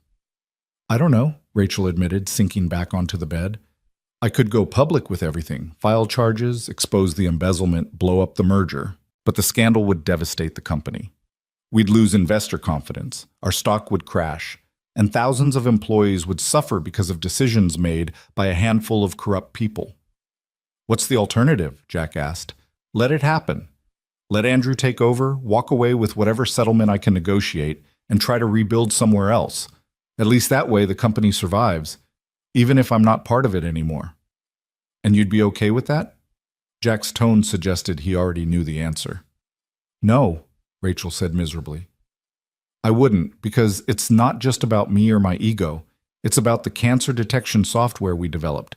Technology that could save millions of lives, but that Andrew wants to shelve because it's not immediately profitable. It's about the employees who believed in our mission and deserve better than to work for someone who's been embezzling from them. It's about principle. Jack sat down beside her, careful to maintain a respectful distance. You know what I learned in the military? Sometimes there are no good options. Sometimes you're choosing between bad and worse. But what separates leaders from followers is being willing to make the hard call and live with the consequences. What would you do? Rachel asked. If you were in my position? I'd ask myself what I could live with, Jack said simply. Could you live with yourself if you walked away and let Andrew win? If you let him bury technology that could save lives just to protect the comfortable fiction that everything's fine? Or would that eat at you every day for the rest of your life? Rachel knew the answer before he'd finished the question. I couldn't live with that. I'd always wonder what would have happened if I'd fought back. I'd always feel like I'd chosen convenience over courage. Then you already know what you need to do, Jack said. The question isn't whether to fight. It's how to fight smart. What do you mean? You're thinking like this is all or nothing. Either expose everything and watch the company burn, or stay silent and let Andrew win. But maybe there's a middle path. What if you went to the board privately first? Before the Monday meeting, before Andrew has a chance to control the narrative. You present them with the evidence of embezzlement and bribery. Give them a chance to do the right thing. And if they don't, Rachel asked, if they're all so compromised that they choose to cover it up, then you go public with everything, but at least you gave them the chance to save themselves. And more importantly, you'll know exactly who you can trust and who's complicit. Right now, you're assuming the entire board is corrupt. But what if some of them don't know what Andrew's been doing? What if there are people who would stand with you if they knew the truth? Rachel considered this, feeling the first stirrings of something that might be hope. There are a few board members who've been with the company since the beginning. They knew my mother before she died. They helped me build Morgan Technologies from a startup into what it is today. I can't believe they'd knowingly participate in this kind of corruption. Then start there, Jack suggested. Reach out to the ones you trust. Present the evidence. Build a coalition before Monday's meeting. Don't walk in alone and vulnerable. Walk in with allies and a strategy. That's actually brilliant, Rachel said slowly, her mind already working through the logistics. If I can get even 3 or 4 board members on my side before the meeting, Andrew won't have the votes to remove me as CEO. And if I expose the embezzlement and bribery publicly at the meeting with board support, it becomes about cleaning house rather than burning everything down. Exactly, Jack said. You control the narrative instead of reacting to his. You position yourself as the leader who uncovered corruption and took decisive action rather than the unstable CEO who's having a breakdown. Rachel looked at him with new appreciation. You're pretty good at strategy for a medic. I spent 10 years patching up Marines who got into stupid situations because of bad planning, Jack said with a slight smile. You learn to think ahead or you end up making things worse. Plus, Sophie's 8. You should see the level of strategic negotiation required to get her to eat vegetables and finish her homework without 3 hours of drama. Despite everything, Rachel laughed. I'm sure that's excellent preparation for corporate warfare. You'd be surprised, Jack said. Both involve stubborn people who think they know better than you, emotional manipulation, and the careful deployment of rewards and consequences. He stood, offering her his hand. Come on. Sophie's waiting, and she picked a movie about a princess who saves herself instead of waiting for a prince. Seems appropriate, don't you think? Rachel took his hand and let him pull her to her feet, suddenly very aware of how close they were standing, how warm his hand felt in hers, how his steady presence made her feel capable of facing whatever came next. She'd only known this man for 2 days, but already he'd given her more genuine support and clear-headed advice than anyone in her professional circle had provided in years. "Thank you," she said softly, "for everything. For taking me in, for listening, for helping me think clearly. I don't know what I would have done if you hadn't stepped in at that airport." "You would have figured it out," Jack said with quiet confidence. "Strong people don't need saving. They just need someone to remind them of their own strength when they've temporarily forgotten." They joined Sophie in the living room, where the 8-year-old had constructed an elaborate nest of blankets and pillows on the couch. She'd also raided the kitchen for snacks, creating a spread that would have made any movie theater jealous. "You're sitting between me and Daddy," Sophie announced, patting the middle cushion, "because that's the best spot, and you're our special guest." Rachel settled into the designated spot, finding herself flanked by Sophie's enthusiastic narration on one side and Jack's quiet, steady presence on the other. The movie was indeed about a princess who solved her own problems through wit and courage rather than waiting for rescue, a message that felt almost too on the nose given Rachel's current situation. Halfway through the film, Sophie fell asleep with her head on Rachel's good shoulder, her small hand still clutching a half-eaten cookie. Jack gently removed the cookie and covered his daughter with a blanket, then caught Rachel's eye and smiled. "She really likes you," he whispered. "She doesn't usually warm up to people this quickly." "I really like her too," Rachel whispered back, surprised by how much she meant it. "She's special, Jack. You're raising an incredible kid." "I'm trying," he said softly. "Some days I'm convinced I'm screwing it up completely. Other days, I think maybe we're doing okay." "You're doing more than okay," Rachel assured him. "She's happy, confident, kind, curious about the world. Those aren't accidents. They're the result of good parenting." They fell into comfortable silence, watching the rest of the movie while Sophie slept peacefully between them. When the credits rolled, Jack carefully lifted his daughter and carried her to bed, leaving Rachel alone in the living room with her thoughts. She pulled out the borrowed phone and began drafting emails to the board members she thought she could trust. Carefully worded messages requesting urgent private meetings before Monday's scheduled board session. She kept the tone professional but conveyed the seriousness of the situation without revealing specific details that could be forwarded to Andrew. By the time Jack returned from putting Sophie to bed, Rachel had sent 5 emails and was working on a 6th. He settled into the armchair across from her, 2 glasses of wine in hand. "Thought you could use this," he said, offering her one of the glasses. "Unless the pain meds say no alcohol." "I stopped taking those this morning," Rachel said, accepting the wine gratefully. "Figured I needed a clear head more than I needed pain relief." She took a sip and nearly moaned at the taste. "This is really good wine." "Don't sound so surprised," Jack said with mock offense. "Just because I live in a modest apartment doesn't mean I don't have taste.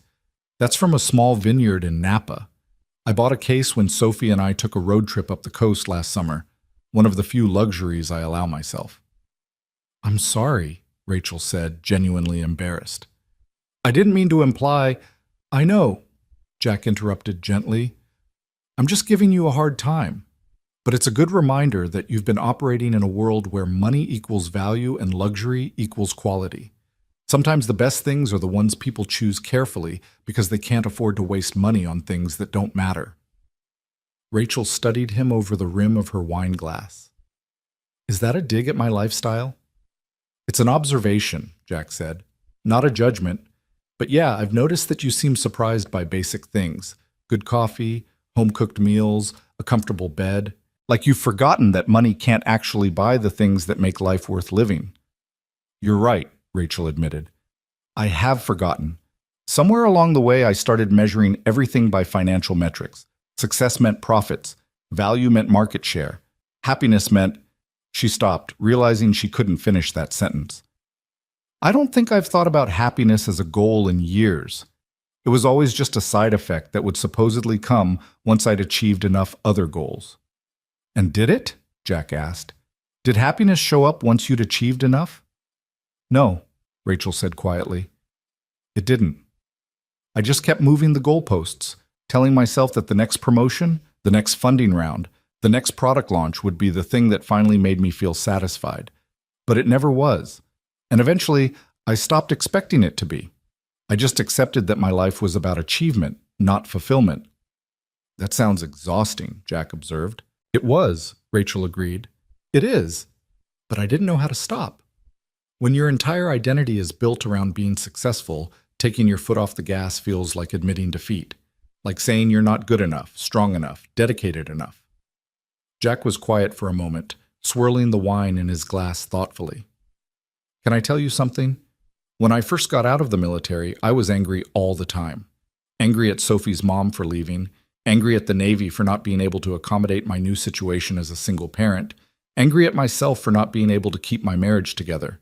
And I channeled all that anger into being the perfect father, making all Sophie's meals from scratch, keeping the apartment spotless, signing her up for every enrichment activity I could afford. What changed? Rachel asked. Sophie did, Jack said with a small smile. One day, she was about 5 and she asked me why I was always so tired and grumpy. And I gave her some BS answer about work stress, and she said, "But Daddy, you're always stressed, even when we're supposed to be having fun." And I realized she was right. I'd been so focused on being the perfect parent that I'd forgotten to actually enjoy being her parent. I was performing fatherhood instead of living it.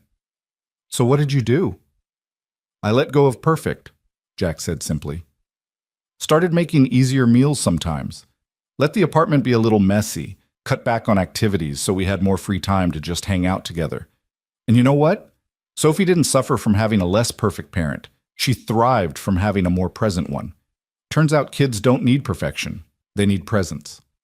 Rachel felt tears prick her eyes again. I think I needed to hear that. I've spent so long trying to be perfect. The perfect CEO, the perfect fiancé, the perfect public figure. But I've never just tried to be present in my own life, to actually experience it instead of constantly optimizing it. It's not too late to start, Jack said. But fair warning, being present is harder than being perfect. Being perfect is just following rules. Being present requires being vulnerable, making choices based on what you actually want instead of what you think you should want. That's scary stuff. Everything about my life is scary right now, Rachel admitted. My career is in crisis. My relationship is over. I'm about to wage war against people who have the power to destroy everything I've built. But somehow, sitting here with you and Sophie, drinking wine and talking about life, this feels like the least scary thing I've done in years. That's because you're finally letting yourself be human, Jack said. You're allowing yourself to need help, to be uncertain, to just exist without having to prove anything to anyone. That's not weakness, Rachel. That's courage. They talked late into the night, the conversation flowing easily from heavy topics to lighter ones and back again. Jack told her stories from his Navy days, the absurd situations Marines got themselves into, the moments of unexpected beauty in war zones, the friends he'd lost and the ones who'd saved his life in more ways than one. Rachel found herself sharing things she'd never told anyone.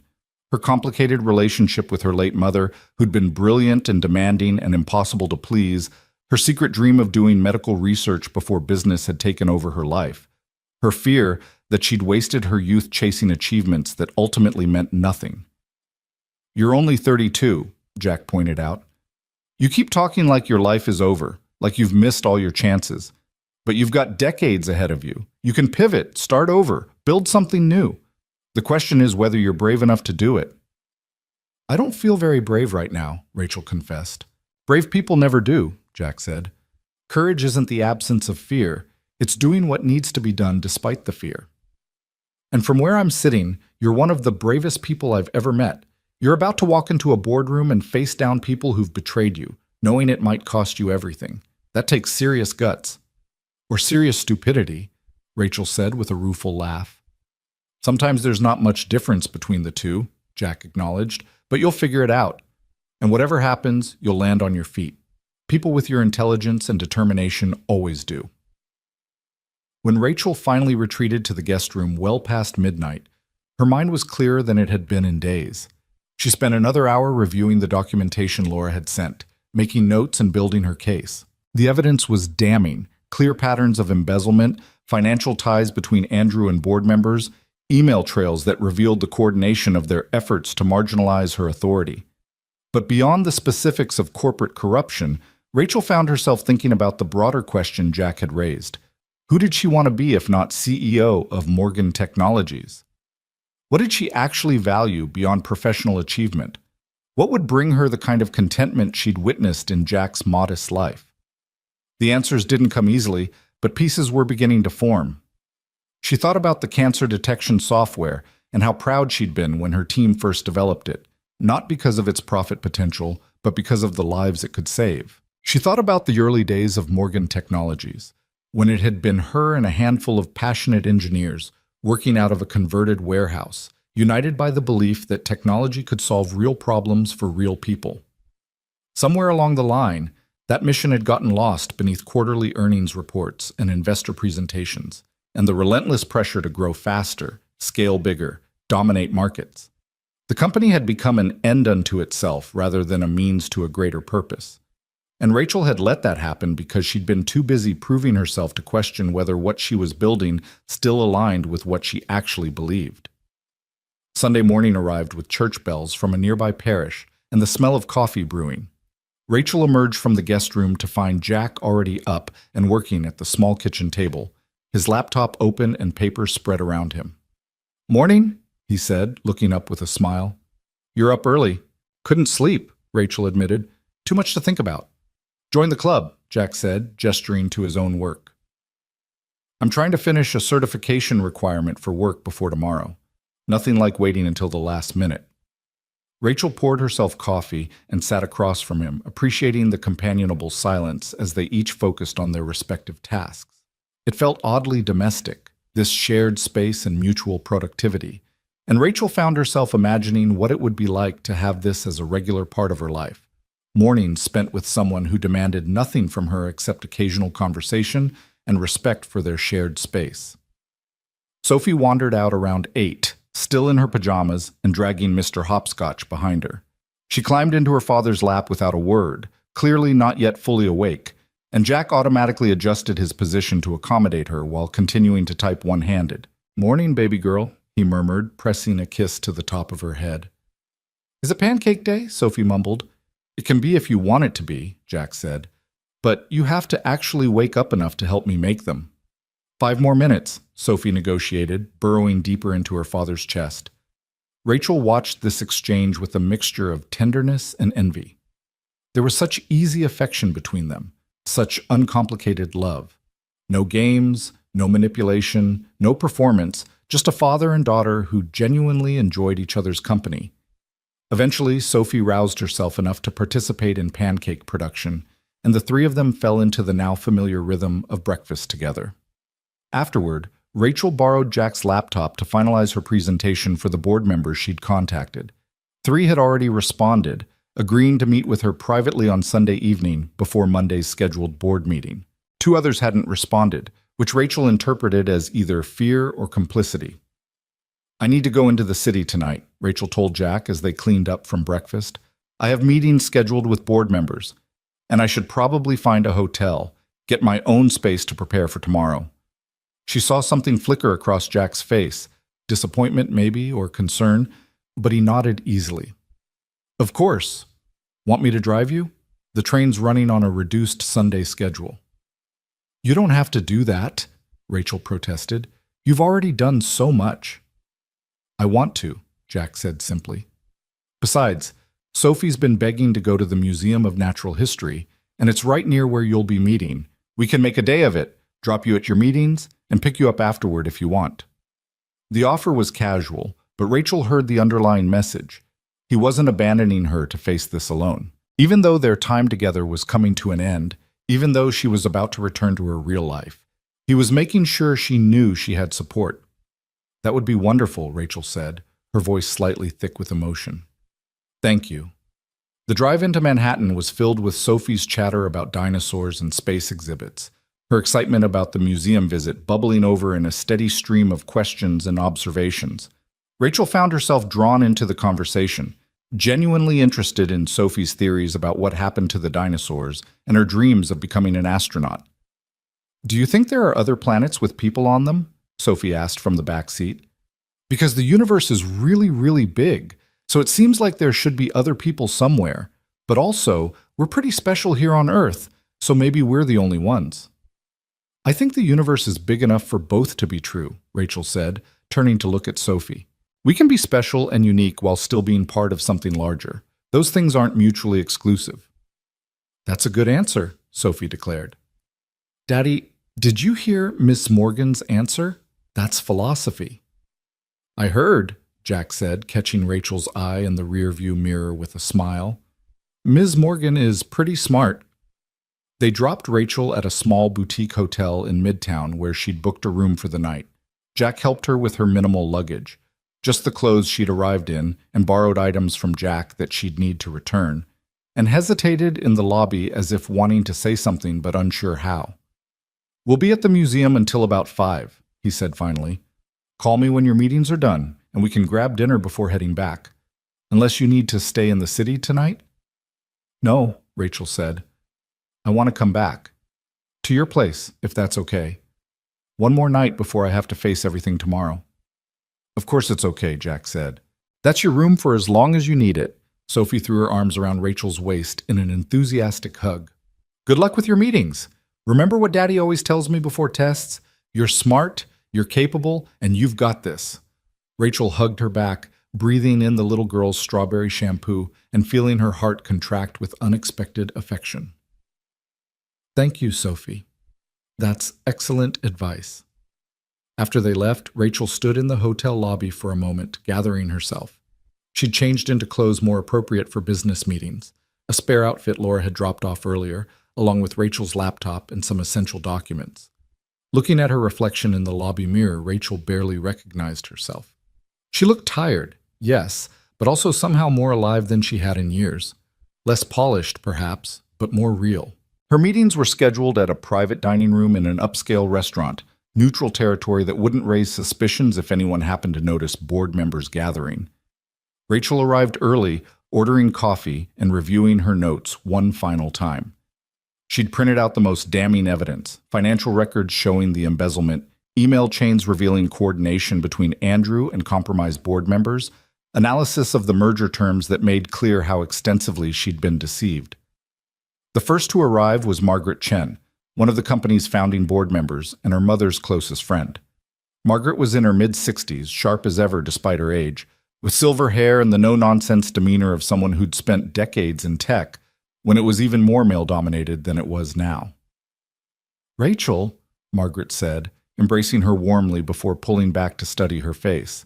My godchild, what happened? I've been hearing rumors all weekend, but no one seems to know what's true and what's speculation. It's complicated, Rachel said. But I'm glad you came. I need to show you something, and I need you to keep an open mind. Over the next hour, as other trusted board members arrived, James Peterson, a venture capitalist who'd been an early investor, Susan Rodriguez, who joined the board 2 years ago and had consistently pushed for ethical business practices, and David Kim, the oldest serving board member and a legendary figure in Silicon Valley, Rachel laid out everything she'd discovered. She watched their faces as she revealed the extent of Andrew's embezzlement, the bribery of board members, the manipulation of corporate decisions. Margaret's expression shifted from shock to fury. James looked physically ill. Susan kept shaking her head in disbelief. David remained stone-faced, his legendary poker face in full effect. How long have you known about this? Margaret asked when Rachel finished her presentation. I started suspecting something was wrong months ago, Rachel admitted, but I didn't have proof until this week. And I wanted to bring this to you first before tomorrow's board meeting because I believe you're the members who weren't compromised. I believe you can help me fix this before it destroys everything we've built. Who else knows? James asked. My attorney, my assistant who helped gather this evidence, and the 4 of you. That's it. Andrew doesn't know I've discovered his embezzlement. Richard doesn't know I've traced the payments to compromised board members. As far as they know, I'm still the unstable CEO who had a breakdown at an airport. About that, Susan interjected. What actually happened at Newark? The official story being circulated is that you became violent with Andrew during a business disagreement. Rachel touched her still-healing shoulder reflexively. Andrew assaulted me in public. He'd been increasingly controlling and aggressive, and when I tried to end our engagement, he grabbed my injured shoulder and wouldn't let go. A bystander intervened, security was called, and witnesses corroborated that Andrew was the aggressor. I can provide you with the police report, witness statements, and security footage if needed. Jesus Christ, Margaret breathed. Rachel, why didn't you tell us? Why didn't you ask for help? Because I was ashamed, Rachel admitted. Because I thought I could handle it myself. Because I'd spent so long being the strong, unflappable CEO that admitting I was in an abusive relationship felt like admitting weakness. And because I didn't know who I could trust. Andrew had been working on the board for months, painting me as difficult and temperamental, setting up this narrative that I was the problem. David Kim spoke for the first time, his voice measured and thoughtful. I've been in this industry for 40 years. I've seen brilliant founders destroyed by partners they trusted. I've watched companies torn apart by greed and ego. But this, he gestured to the evidence spread across the table, this is one of the most sophisticated schemes I've encountered. Andrew didn't just embezzle money. He built a comprehensive strategy to take over your company while making you look like the unstable party.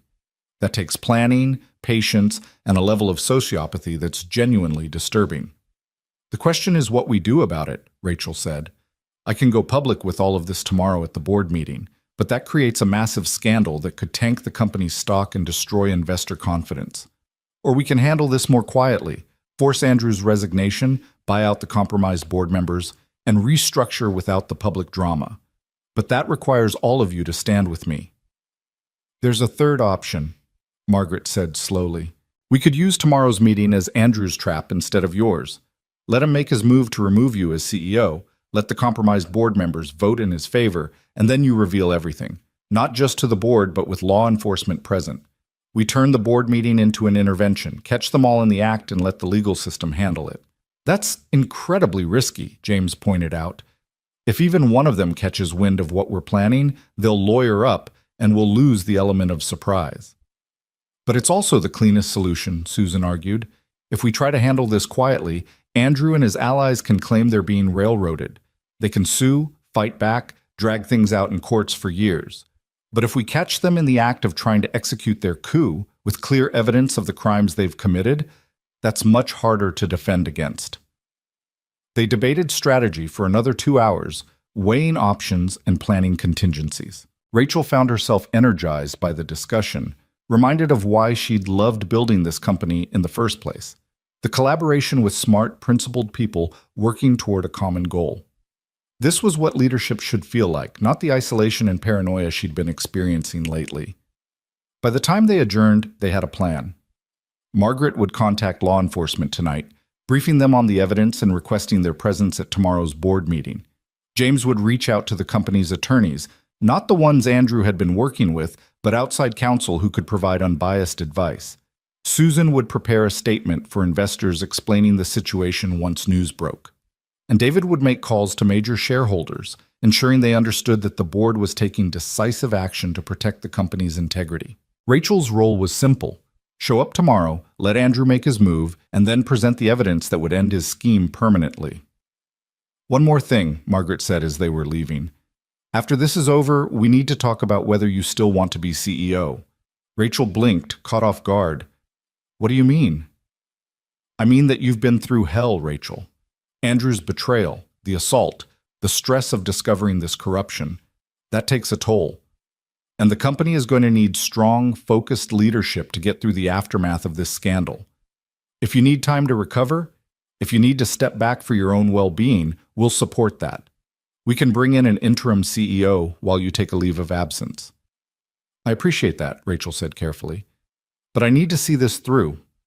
I need to be the one who stands up tomorrow and says we're better than the people who tried to corrupt us. After that, she paused, thinking about conversations with Jack, about Sophie's innocent questions, about pancakes and hiking trails, and the possibility of a life that wasn't consumed by corporate warfare.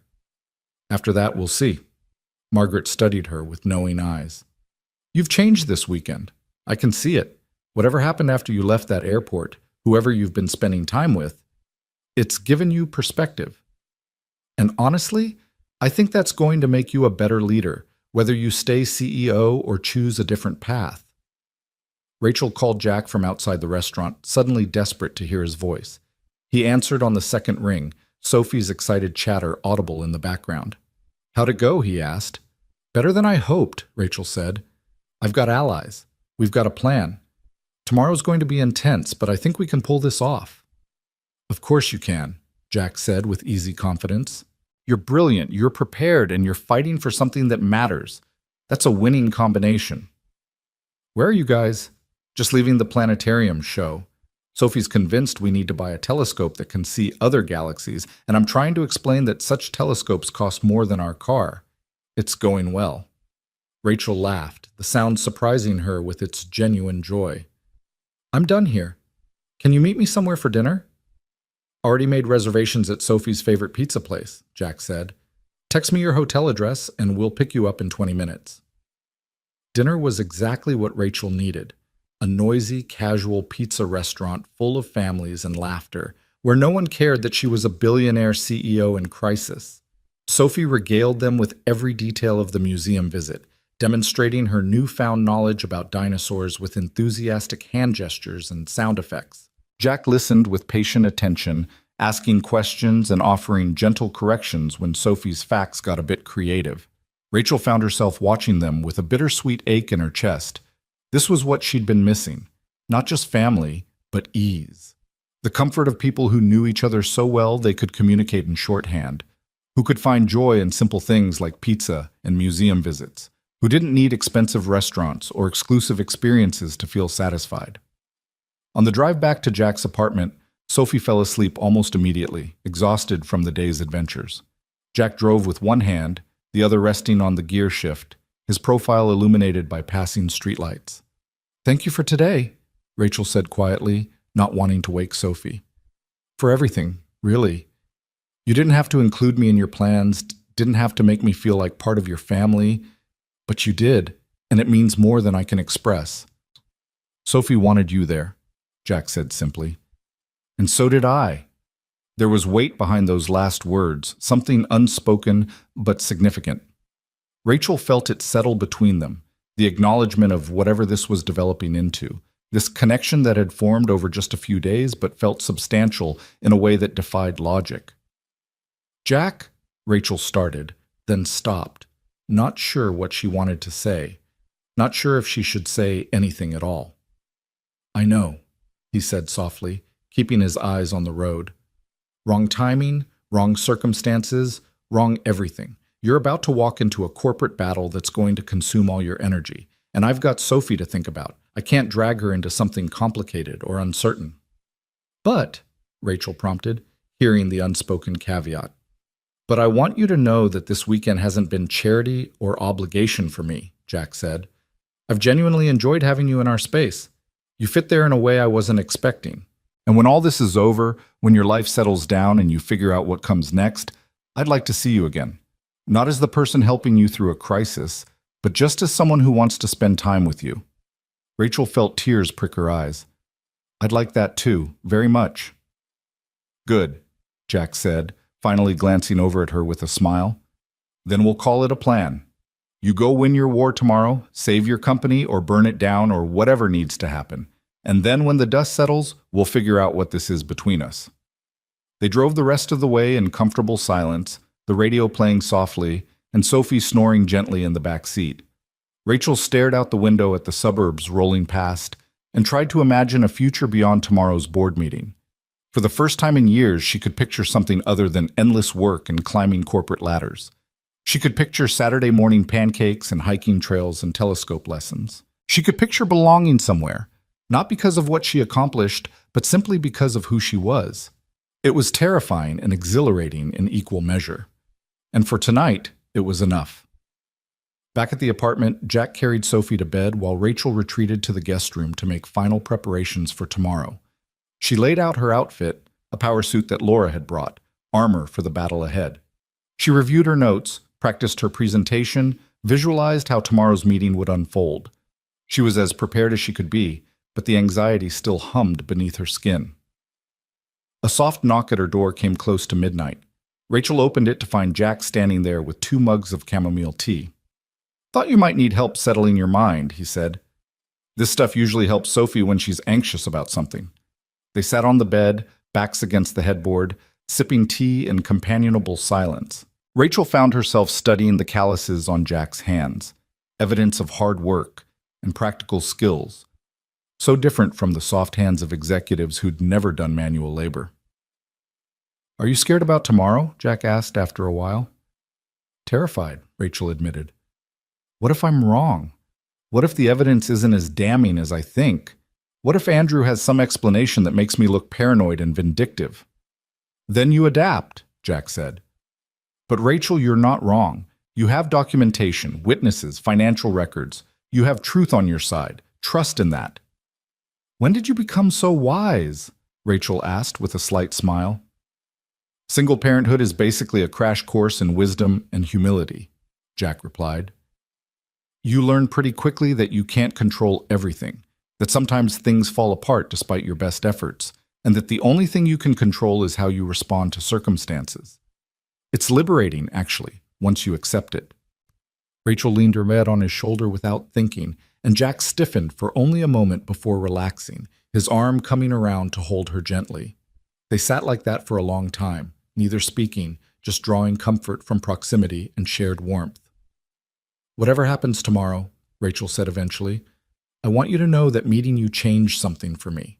You reminded me that there are different ways to be successful, different ways to build a life, and I'm grateful for that. You're welcome, Jack said simply. But Rachel, you already knew that. You've just been too busy to remember it. All I did was provide a quiet space where you could rediscover things you'd temporarily forgotten. Eventually, Rachel pulled away, knowing that if she stayed much longer, she'd do something impulsive that neither of them was ready for. Jack seemed to understand, standing and collecting the empty mugs. Get some sleep, he said. Tomorrow, you're going to walk into that boardroom and show everyone exactly who Rachel Morgan is. Not the CEO they've been trying to control, but the leader who built something worth protecting. And they won't know what hit them. After he left, Rachel lay in the darkness, staring at the ceiling and running through scenarios for the 100th time. She thought about Andrew's face when she revealed his embezzlement, about Richard's reaction when the compromised board members were exposed, about the satisfaction of watching their carefully constructed house of cards collapse. But she also thought about what came after, about the choice Margaret had raised. Did she still want to be CEO? Did she want to rebuild Morgan Technologies in the aftermath of this scandal, or was this her opportunity to step away and build something new? She didn't have answers yet, but for the first time in her life, Rachel felt like she had the courage to ask the questions and face whatever answers she found. Tomorrow would bring battle. But tonight, in a small guest room with lavender-scented sheets and a handmade quilt, surrounded by the sounds of Jack checking locks and turning off lights, Rachel Morgan felt something she hadn't experienced in years. She felt ready. Rachel woke at dawn to the sound of rain tapping against the window, a gentle percussion that matched the nervous rhythm of her heartbeat. She lay still for a moment, gathering her thoughts and her courage, knowing that today would either vindicate everything she'd built or destroy it completely. There was no middle ground, no comfortable compromise waiting at the end of this particular road. She found Jack already awake in the kitchen, moving quietly so as not to disturb Sophie. He looked up when she entered, and something in his expression told her he'd been awake for a while, probably worrying on her behalf in that quiet way he had. Couldn't sleep either? Rachel asked, accepting the coffee he handed her without her having to ask. Old habits, Jack said. Military trained me to wake up at 0500 regardless of what time I went to bed. These days I use it as my quiet time. Read, catch up on news, think through things without an 8-year-old asking me why the sky is blue or whether dinosaurs could have learned to use tools if they'd had more time. Despite her anxiety, Rachel smiled. Does she really ask you that? Last Tuesday, Jack confirmed, followed by a 20-minute discourse on what kind of tools a T-Rex could use given their short arms. She'd clearly been thinking about it for days. I had to pull up YouTube videos about their anatomy to properly address her concerns. You're a good dad, Rachel said, not for the first time. I'm a dad who tries, Jack corrected gently. There's a difference. Some days I nail it, some days I'm convinced I'm screwing her up for life. Today's jury is still out. I let her have cookies for breakfast last Tuesday because I was too tired to argue about nutrition. The fact that you worry about it means you're doing better than you think, Rachel said, settling into a chair at the kitchen table. Bad parents don't worry about whether they're doing it right. Jack joined her with his own coffee, and they sat in the pre-dawn quiet, listening to the rain and the distant sounds of the city waking up. Rachel found herself memorizing this moment, The warmth of the cup in her hands, the comfortable silence, the sense of being exactly where she needed to be before walking into battle. "What time do you need to leave?" Jack asked eventually. "The board meeting is at 9, but I want to be there early. 7:30 maybe? Give myself time to set up, make sure everything's in place." Rachel paused, then added, "You don't have to drive me. I can call a car service." "I'm driving you," Jack said in a tone that brooked no argument. "Sophie and I will drop you off, and we'll be nearby when it's over. However it goes, you are not facing the aftermath alone." Rachel felt her throat tighten with emotion. "You barely know me. Why are you doing all this?" Jack was quiet for a long moment, and when he spoke, his voice was thoughtful. "You remember how I told you about my mom, the one who left me at a hospital when I was 2 days old? For years I was angry at her. Couldn't understand how someone could just abandon their kid like that. But as I got older, especially after Sophie's mom left, I started thinking about it differently. Maybe my mom was in trouble.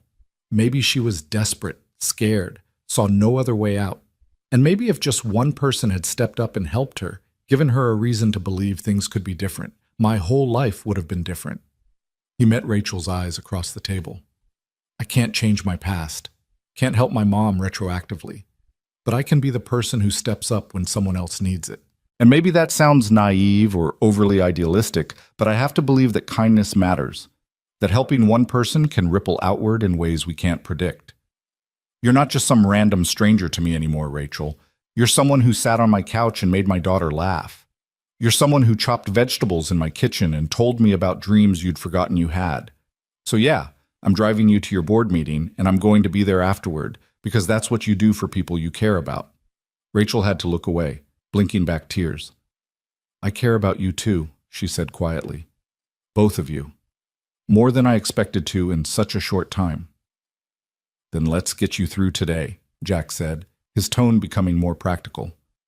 "After that, we'll have time to figure out what this is and where it goes. But first, you need to win your war." Sophie emerged around 6:30, still in her pajamas and rubbing sleep from her eyes. She padded over to her father and climbed into his lap with the ease of long practice, and Jack wrapped his arms around her without interrupting his conversation with Rachel about logistics and timing. "Is today the big important day?" Sophie asked, her voice still fuzzy with sleep. "Yes, baby girl," Jack confirmed. "Miss Morgan has a very important meeting today." Sophie turned to look at Rachel with solemn eyes. "Are you going to fight the bad people?"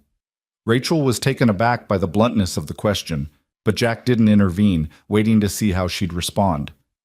"Something like that," Rachel said carefully. "I'm going to tell the truth about some people who've been doing bad things. And hopefully the other people at my company will listen and help me fix it." "Will the bad people be mad at you?" Sophie asked. "Probably," Rachel admitted. "They won't like being caught."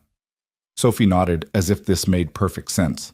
"When Tommy Martinez was cheating on spelling tests and I told Mrs. Patterson, he was really mad at me. He said I was a tattletale and that nobody would want to be my friend. But Mrs. Patterson said telling the truth isn't tattling when someone's doing something wrong. And then Tommy had to apologize, and now we're friends again. Maybe your bad people will apologize too." "Maybe," Rachel said, though she doubted Andrew was capable of the kind of genuine remorse that led to real apologies. "But even if they don't, telling the truth is still the right thing to do." "That's what Daddy always says," Sophie agreed. "He says doing the right thing is hard sometimes, but you feel better afterward because you know you were brave." "Your daddy is a very smart man," Rachel said, meeting Jack's eyes and seeing the warmth there. By 7 o'clock, Rachel was dressed in her power suit, charcoal gray with subtle pinstripes, paired with a white blouse and heels that added 3 inches to her height. She looked every inch the CEO, polished and professional and formidable. But when she caught sight of herself in the bathroom mirror, she saw something else, too. A steadiness in her gaze that hadn't been there a week ago, a sense of purpose that went deeper than professional ambition. Jack whistled low when she emerged from the guest room. "Remind me never to get on your bad side. You look like you could dismantle a company with a single glance." "That's the idea," Rachel said, but she was smiling. "Armor for battle." "Daddy, why does Miss Morgan need armor?" Sophie asked, looking confused. "I thought she was just going to a meeting." "It's a metaphor, sweetheart," Jack explained. Sometimes we dress a certain way to feel stronger and braver. Like when you wear your Wonder Woman t-shirt on days when school feels hard. Oh, Sophie's face lit with understanding. So Ms. Morgan's suit is like my Wonder Woman shirt. That makes sense. You look very powerful, Ms. Morgan. The bad people are going to be scared of you. From your mouth to God's ears, Rachel murmured, then caught herself. Sorry, that's something my mother used to say. My mom used to say things too, Sophie offered. I don't remember most of them, but sometimes Daddy tells me stories about the things she said. It helps me remember her a little bit. The drive into the city was quiet, with Sophie dozing in the back seat and Jack navigating through increasingly heavy traffic as they approached Manhattan. Rachel stared out the window, running through her presentation one more time in her mind, anticipating objections and preparing responses. She'd faced hostile investors before, had navigated difficult board meetings and contentious negotiations, but this felt different, more personal, higher stakes, with the added weight of knowing that some of the people in that room had actively betrayed her. You're tensing up, Jack observed, glancing over at her. I can see it in your shoulders. Take a breath. You've got this. Rachel forced herself to inhale deeply, then exhale slowly. What if I freeze? What if I get in there and can't find the words? Then you look down at your notes, take another breath, and start talking, Jack said calmly. You're not performing brain surgery, Rachel. You're presenting facts to people who need to hear them. The truth doesn't require perfect delivery. It just requires honesty and courage, both of which you have in abundance. They arrived at Morgan Technologies headquarters at 7:45. The building was a gleaming tower of glass and steel in the financial district, 42 stories of ambition and achievement. Rachel had been so proud when they'd moved into this space 5 years ago, seeing it as validation of everything she'd built. Now, looking up at it from the street, she felt a strange detachment, as if she were seeing it for the first time and questioning whether all this glass and steel was worth what she'd sacrificed to obtain it. Impressive, Jack said, following her gaze. You built that? I built what's inside it, Rachel corrected. The technology, the team, the mission. The building is just a shell. I'm starting to realize that maybe I've been confusing the shell for the substance. Jack squeezed her hand briefly. Then today, you remind everyone what the substance actually is. Go show them who Rachel Morgan really is. Not the figurehead they've been trying to control, but the leader who built something worth fighting for. Rachel leaned over and pressed a quick kiss to his cheek, surprising both of them. Thank you for everything. I'll text you when it's over. Chat. She climbed out of the car before she could second-guess the impulse, before she could see Jack's reaction or let herself think too hard about what that gesture meant. Behind her, she heard Sophie's sleepy voice asking, Daddy, did Ms. Morgan just kiss you? But she didn't wait to hear Jack's response. The lobby of Morgan Technologies was already bustling with early arriving employees, most of whom did double takes when they recognized their CEO. Rachel had been conspicuously absent for nearly a week, and the rumor mill had clearly been working overtime. She could see speculation in people's eyes, hear whispers starting up in her wake as she crossed to the executive elevators. Laura was waiting by the elevator bank, looking stressed and exhausted. Thank God you're here, she said, falling into step beside Rachel. I've been fielding calls all weekend from board members, investors, media. Everyone wants to know what's happening. They're about to find out, Rachel said as they stepped into the elevator. Is everything set up? Conference room is ready, your presentation is loaded on the system, and the attorneys are already here. They arrived an hour ago to review the evidence. Laura paused, then added quietly, Rachel, Andrew's been here since 6 a.m. He's in his office with Richard, and at least 3 of the board members we know are compromised. They're planning something. Let them plan, Rachel said with more confidence than she felt. Let them think they've got this all figured out. It'll make the reveal that much more satisfying. The executive floor was eerily quiet, most people not arriving until 8:30 or 9. Rachel's office was exactly as she'd left it, minimalist and professional, with floor-to-ceiling windows offering a panoramic view of Lower Manhattan. Her desk was clear except for a single photo of her late mother taken at Rachel's college graduation. Her mother had been sick by then, the cancer already spreading, but she'd insisted on attending, on seeing her daughter walk across that stage. "I'm doing this for you too, Mom," Rachel whispered to the photo. "You built the foundation of this company. You believed in using technology to save lives, not just to make money. I'm not going to let them destroy that legacy." Laura appeared in the doorway. "It's 8:45. People are starting to gather in the boardroom.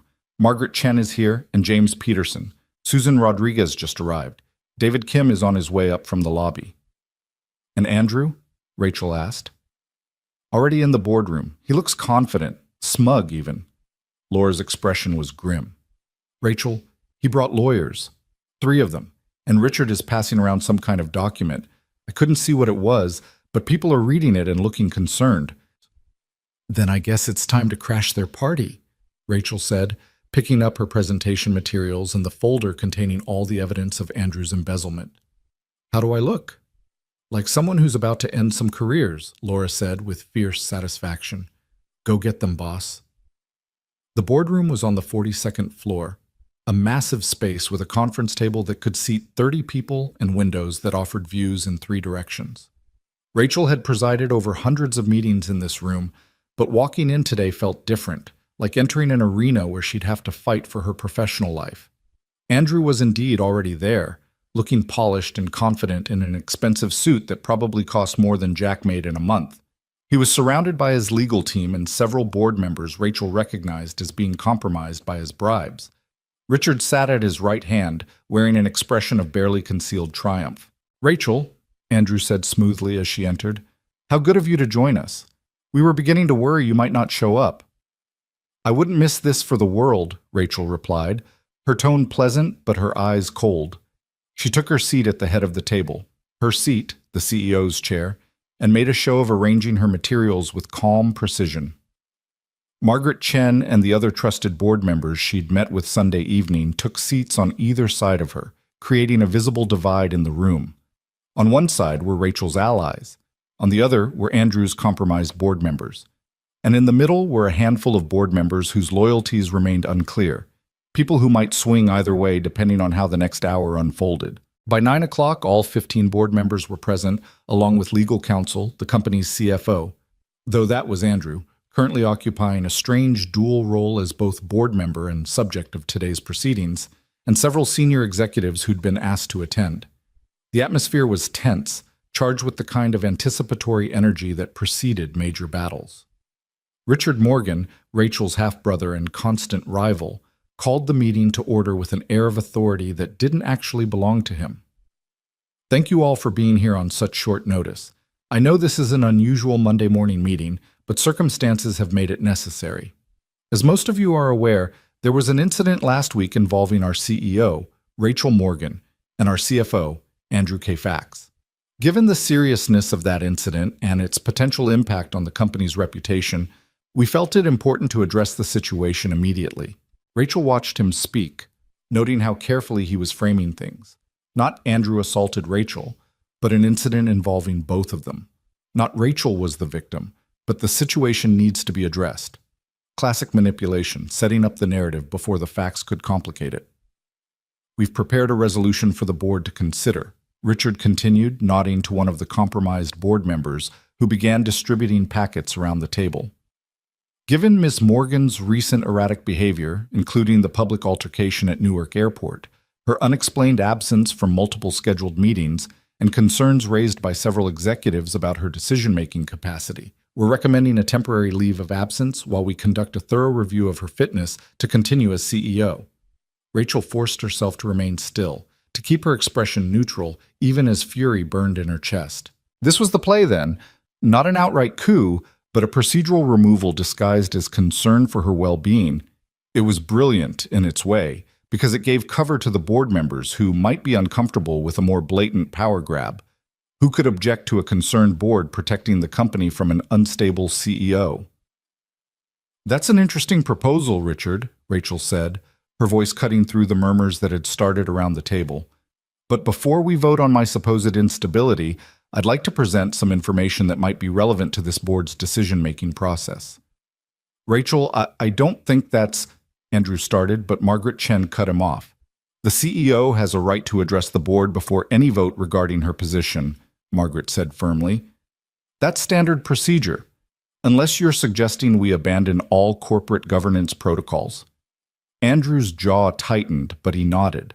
Of course, by all means, Rachel, enlighten us. Rachel stood, picking up her remote control and activating the presentation screen at the front of the room. The first slide appeared, a simple title card that read, "The Truth About Morgan Technologies, a Pattern of Corruption." She watched the color drain from Andrew's face and felt a savage satisfaction. Over the past week, I've been conducting an investigation into certain financial irregularities at Morgan Technologies. What I found was deeply disturbing, a systematic pattern of embezzlement, bribery, and corporate manipulation that threatens everything this company stands for. This is absurd, Richard interjected, but his voice lacked conviction. Rachel, you're clearly not thinking clearly. These wild accusations are backed by extensive documentation, financial records, and witness testimony, Rachel interrupted, which I'll be happy to present. But first, let me address the incident at Newark Airport that's being used to justify my removal. She clicked to the next slide, which showed stills from airport security footage. Andrew grabbing her arm, Rachel's face contorted in pain, the moment when Jack had intervened. These images are from security cameras at Newark Liberty International Airport on the evening of October 10th. As you can see, Andrew Kayfax grabbed my already injured shoulder and refused to release me when I asked him to. This was not a mutual altercation. This was an assault, witnessed by dozens of people and documented by airport security. The police report, which I'm happy to provide, lists Mr. Kayfax as the aggressor and notes that he was detained for questioning. One of the undecided board members, an older woman named Patricia Foster, spoke up. Andrew, is this true? Did you assault Rachel? It was a misunderstanding, Andrew said quickly. We were arguing about business matters. Things got heated. I said, please don't hit me. I'm already hurt, Rachel cut in, her voice hardening. Those were my exact words, captured on video and corroborated by multiple witnesses. Does that sound like a mutual argument to you?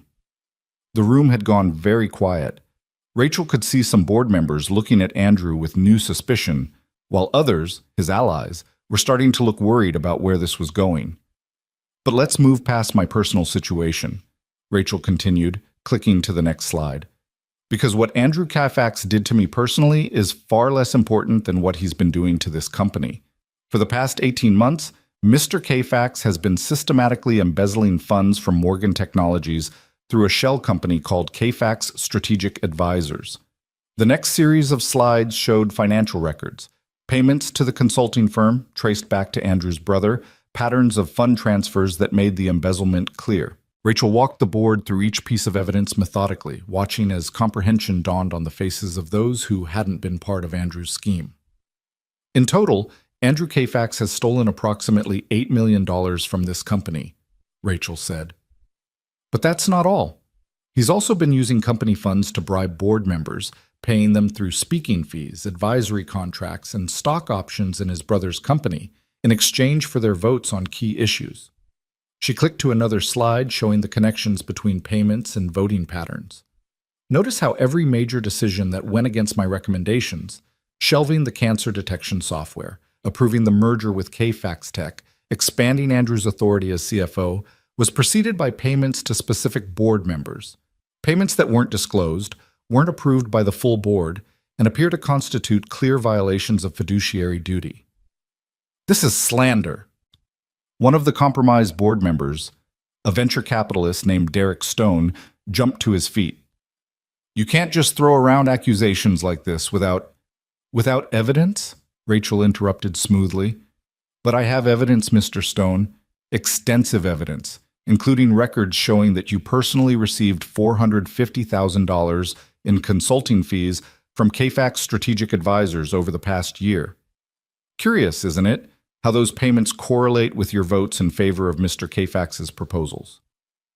Derek's face went red, then white. Those were legitimate consulting arrangements. For consulting on what, exactly? Margaret Chen asked sharply. You're a venture capitalist, Mr. Stone. What consulting services could you possibly provide to a strategic advisory firm that happens to be owned by our CFO's brother? Services that just happen to be needed right before every major board vote? The room erupted into competing voices, some board members demanding explanations, others trying to defend themselves, Andrew's lawyers huddling with their client in urgent whispers. Rachel let the chaos build for a moment before raising her voice. "There's more," she said, and the room quieted again, everyone turning to look at her. The merger agreement between Morgan Technologies and Kfax Tech contains clauses that would give Andrew Kfax controlling interest in the combined company, but only after we're married. And if I should die or be declared mentally incompetent within 5 years of the merger, all my shares transferred directly to him. She let that sink in, watching as the implications registered. So let me paint you a picture of what's been happening.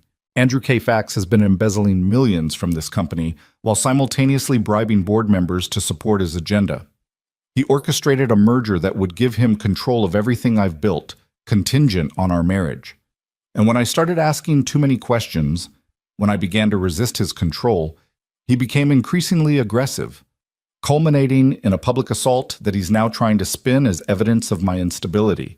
Rachel leaned forward, her hands on the table, her voice dropping to something quieter but far more dangerous. This isn't about my fitness to lead. This is about Andrew Kfax executing a calculated plan to steal my company while destroying my credibility. And some of you, she looked directly at the compromised board members, have been helping him do it either because he's been paying you or because you've been too blind to see what's happening.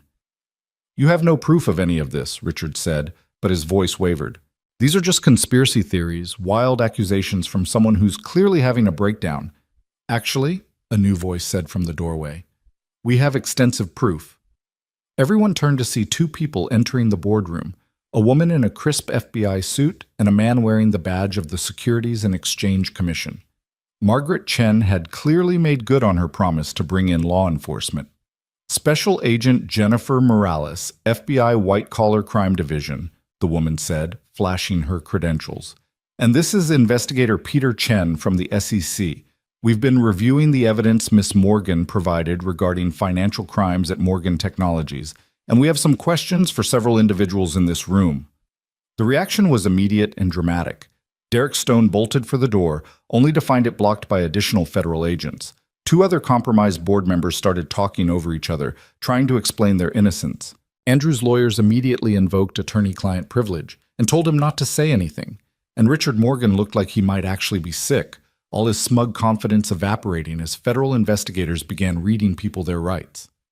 Through it all, Rachel remained standing at the head of the table, watching her carefully constructed trap snap shut around the people who tried to destroy her. She felt Margaret's hand squeeze her arm in support and heard James Peterson whisper, "That was the most badass thing I've ever seen in a boardroom." The next 2 hours were a blur of official statements, attorney conferences, and FBI interviews.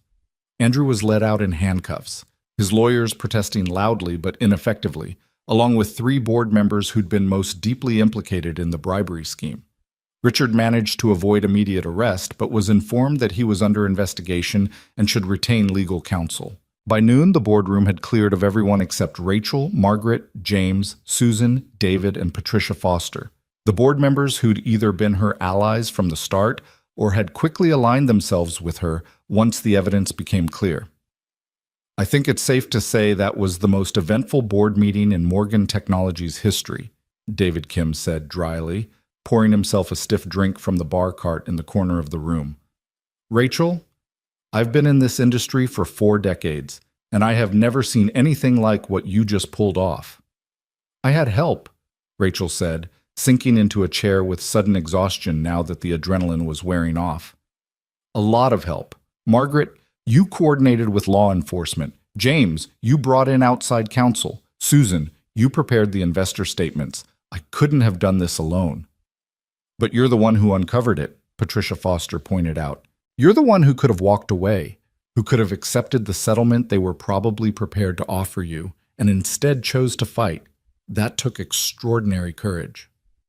Or extraordinary stubbornness, Rachel said with a weak laugh. I'm not always sure which. Both, Margaret said firmly. You needed both to pull this off. And now we need to talk about what comes next. Because this company is about to be all over the news. CEO exposes massive embezzlement and corruption scheme, federal arrests, the whole 9 yards. We need a plan for managing this crisis. They spent the next hour doing exactly that, crafting statements for the press, planning investor calls, discussing how to stabilize the company through what would undoubtedly be a turbulent period. Rachel participated in the planning, but she felt strangely detached, as if she were watching herself from a distance. Finally, Susan Rodriguez voiced the question that had been hovering unspoken in the room. Rachel, do you want to continue as CEO? Because I think I speak for everyone here when I say that we fully support you keeping that role. You've proven you have the integrity and courage this company needs. But if you need time after everything you've been through, we'd understand that too. Rachel looked around the table at these people who'd stood by her, who'd believed in her when it would have been easier to side with Andrew's version of events. They deserved an honest answer. I don't know, she admitted. A week ago, I would have said yes without hesitation. Being CEO of Morgan Technologies has been my entire identity for so long that I couldn't imagine anything else. But this weekend, I spent time with people who reminded me that there are other ways to build a life, other ways to make an impact. And I found myself questioning whether this... She gestured to the boardroom, the building, the empire she'd constructed, is really what I want anymore, or if it's just what I've been doing for so long that I forgot to ask if it still serves me. That's fair, James said thoughtfully. And you don't have to decide today. Why don't you take a leave of absence, a real one, not the manufactured kind Andrew was trying to force on you. Take a few weeks, get some distance, figure out what you actually want. We can bring in an interim CEO to manage day-to-day operations while you think. And if I decide I don't want to come back? Rachel asked. Then we find someone else, Margaret said simply. Rachel, you built something amazing here, but you're not obligated to run it forever just because you created it. Companies evolve, leadership changes, and that's okay. The question isn't what you owe Morgan Technologies, the question is what you want for your own life. Rachel felt something loosen in her chest, a tension she'd been carrying for so long she'd forgotten it was there. Can I think about it? Take you up on that leave of absence and actually figure out what I want? Of course, David said. Take all the time you need. We'll hold down the fort. Laura was waiting outside the boardroom, looking anxious. Well, how bad is it? Andrew's arrested, several board members are under investigation, and I've been offered a leave of absence to figure out if I still want this job, Rachel summarized. So either really bad or really good, depending on your perspective. And what's your perspective? Laura asked. I'll tell you when I figure it out, Rachel said. Can you handle things here for a few days? I need to not be here for a while. Of course, Laura said immediately. Go, take care of yourself. The company will survive without you for a few days. Rachel collected her belongings from her office, taking only her personal items and leaving everything else. She paused at the door, looking back at the space that had been her second home for years. It felt strange to walk away, even temporarily, but also liberating, like setting down a weight she'd been carrying for too long. Her phone buzzed with a text from Jack. How did it go? Rachel smiled, feeling warmth spread through her despite the exhaustion.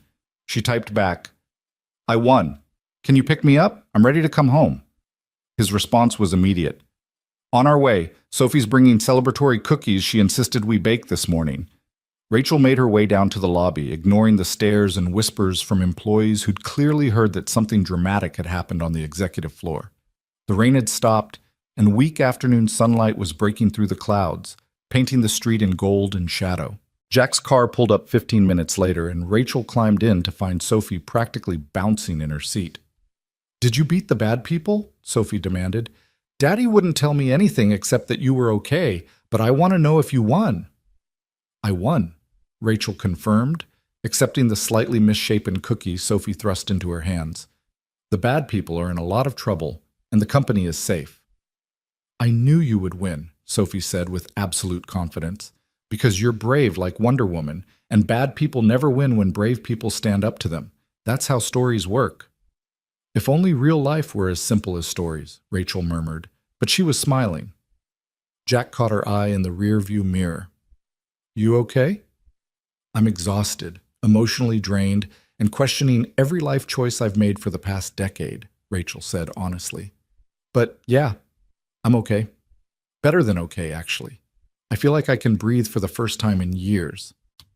They drove back to Jack's apartment, with Sophie providing a detailed narration of their cookie baking adventure and all the reasons why chocolate chip cookies were scientifically superior to all other types of cookies. Rachel half listened, mostly just enjoying the sound of Sophie's voice and the normalcy of the conversation after the intensity of the morning. Back at the apartment, Rachel changed out of her power suit and into borrowed sweatpants and a t-shirt, feeling the corporate armor fall away with her professional clothes. She emerged from the guest room to find Jack in the kitchen, starting dinner prep, while Sophie did homework at the table. "Can I help?" Rachel asked, and Jack handed her a cutting board and vegetables without comment.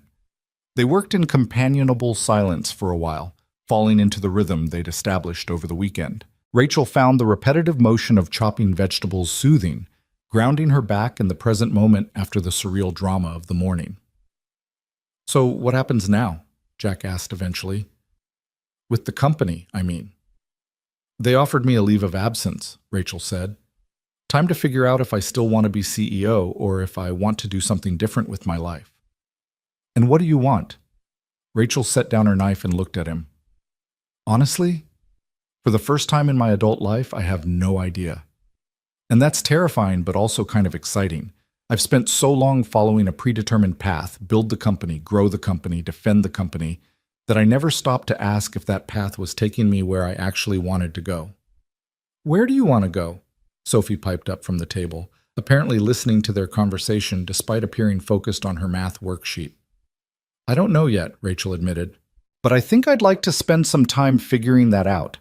Maybe work on projects that feel meaningful instead of just profitable. Maybe actually take weekends off and learn what normal people do when they're not working 80 hours a week. Maybe—" She hesitated, then continued, "Maybe build relationships that matter more than building empires." Sophie nodded, as if this made perfect sense. "Daddy says the best adventures are the ones where you don't know what's going to happen. He says that's called being open to possibilities." "Your daddy is a very smart man," Rachel said, meeting Jack's eyes and seeing something warm and hopeful there. After dinner, a simple pasta dish that somehow tasted better than any of the expensive restaurant meals Rachel usually ate. Sophie insisted on showing Rachel her completed homework, explaining each math problem with the seriousness of a professor lecturing grad students. Jack listened with patient attention, offering gentle corrections when Sophie's logic went astray, but mostly just letting her work through the problems herself. "You're good at this," Rachel observed after Sophie had been sent to brush her teeth and get ready for bed. "At letting her figure things out on her own while still being there if she needs help. That's harder than it looks." "It's basically the whole job of parenting," Jack said, loading the dishwasher. "You want to protect them from every mistake and every hurt, but you also know they need to experience some challenges to grow. Finding that balance between support and independence is something I'm constantly figuring out."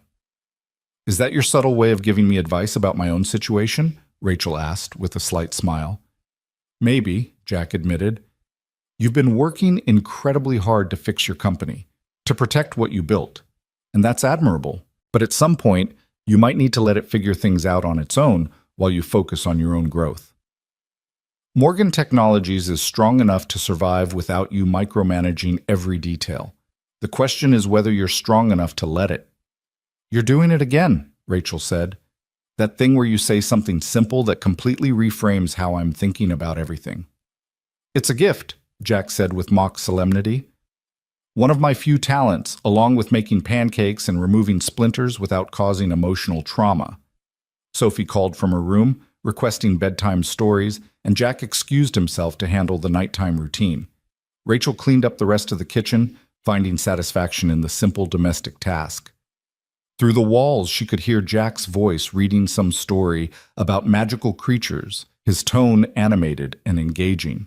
Sophie's laughter rang out at something funny, followed by demands that he do the voice again, Daddy, but make it sillier this time. This was what a home sounded like, Rachel thought, not the expensive silence of her penthouse, where everything was so carefully designed that there was no room for mess or spontaneity or life. This was laughter and dishes clattering and the comfortable sounds of people who loved each other navigating an ordinary evening.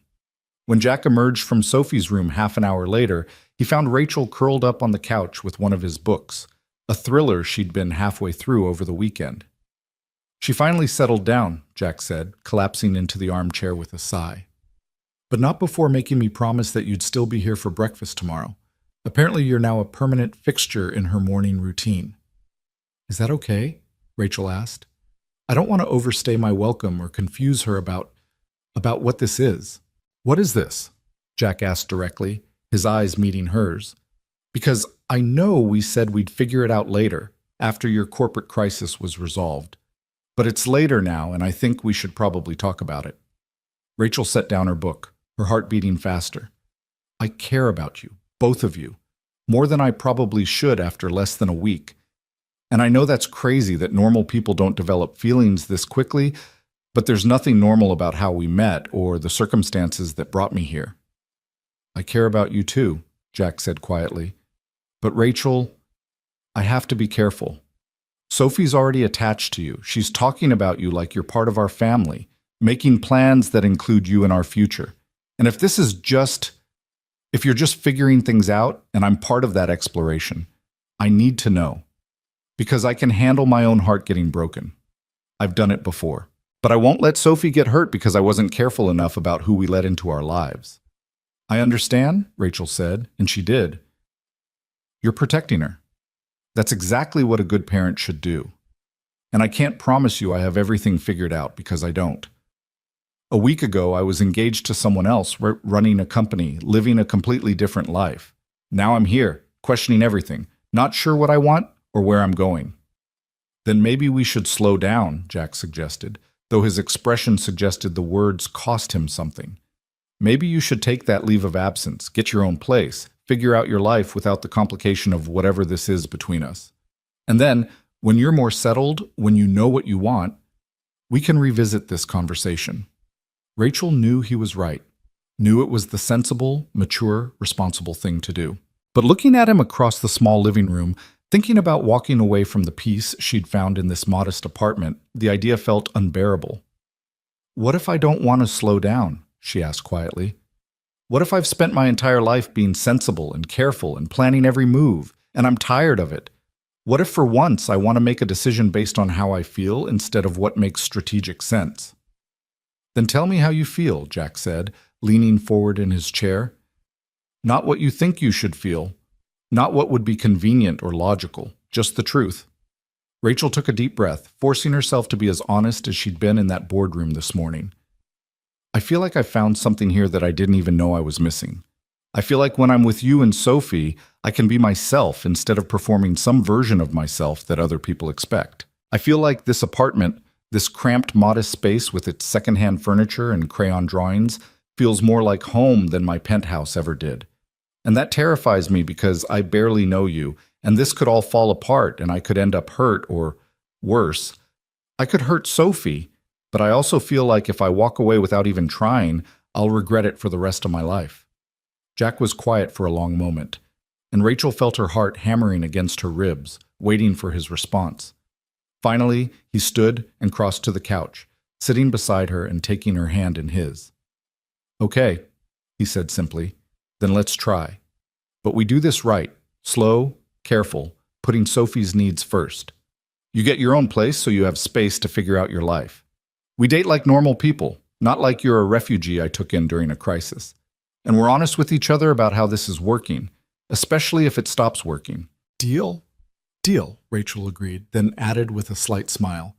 Though I have to point out that getting my own place and dating like normal people is still pretty accelerated, given that we met less than a week ago. Yeah, well, nothing about this has been normal, Jack said, returning her smile. Might as well lean into it. They sat like that for a while, hands intertwined, not speaking but not needing to. Through the window, Rachel could see lights coming on in neighboring apartments. Other families, other lives, other people navigating their own complicated relationships and uncertain futures. The world was full of chaos and corruption and people who hurt each other. But it was also full of this. Quiet moments of connection, small acts of courage, the possibility of building something new from the ruins of what came before. Eventually, Rachel excused herself to the guest room, needing sleep after the emotional exhaustion of the day. But before she closed her door, she heard Jack's voice from the living room. "Hey, Rachel." She turned back. "Yeah? For what it's worth, I'm glad you're here.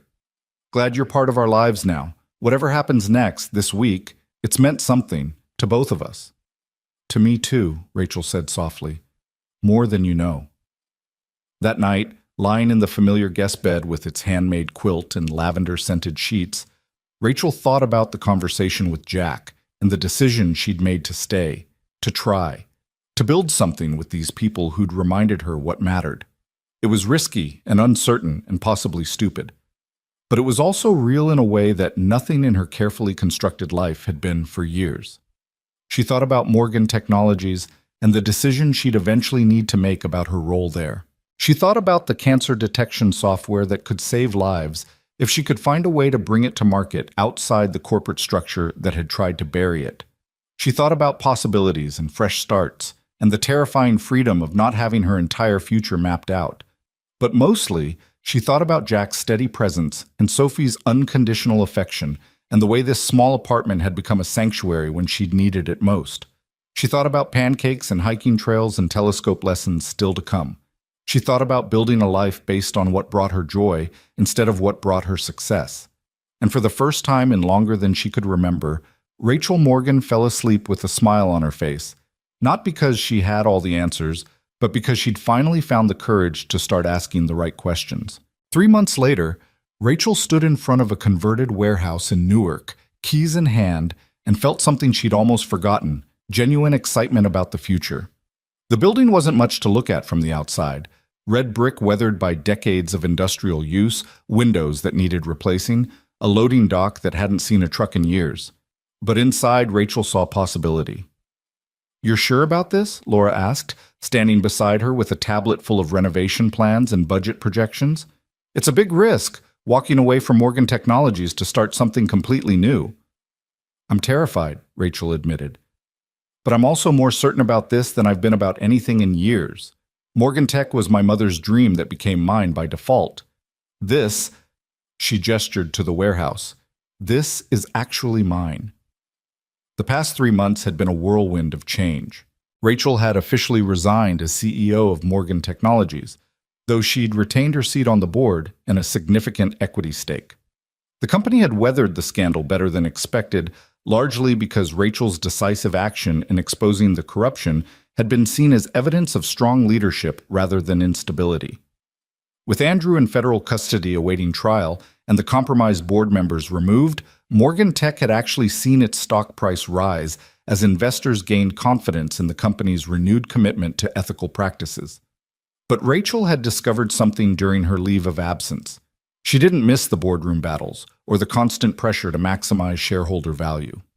What she missed was the early days when Morgan Technologies had been about solving problems and helping people rather than about quarterly earnings and market dominance. So she'd made a decision that had shocked everyone except Jack and Sophie. She was starting over. "Morgan Life Sciences," Laura read from the sign being installed over the warehouse entrance. "I like it. Honors your mother's legacy but makes it clear this is something new." "The goal is to focus exclusively on medical technology that saves lives, even if it's not immediately profitable," Rachel explained, walking through the space that would soon house laboratories and offices. "Starting with the cancer detection software that Morgan Tech shelved. I licensed it from the company, paid fair market value, all above board, and now we're going to bring it to market regardless of the profit margins." "And you're funding this how?" Laura asked, though she already knew the answer.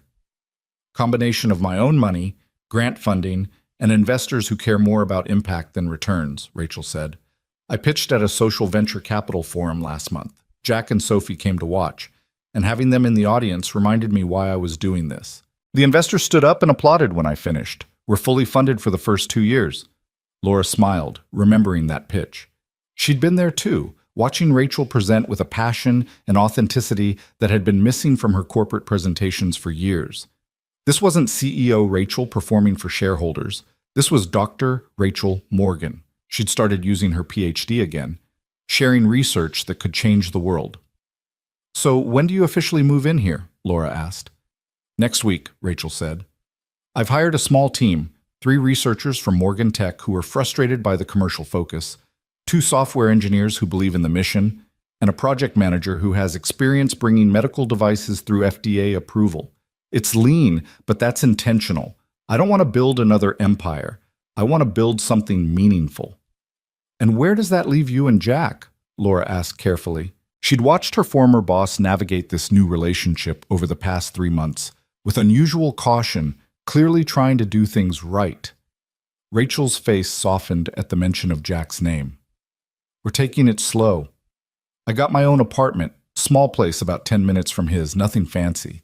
We have dinner together 3 or 4 times a week, sometimes at his place, sometimes at mine. Sophie comes to my apartment on Saturdays, and we've established a routine of farmer's market in the morning and cooking together in the afternoon. It's... She paused, searching for the right word. It's healthy, real, no drama, no intensity, just 2 people getting to know each other while also making sure Sophie feels secure. But, Laura prompted, hearing the hesitation.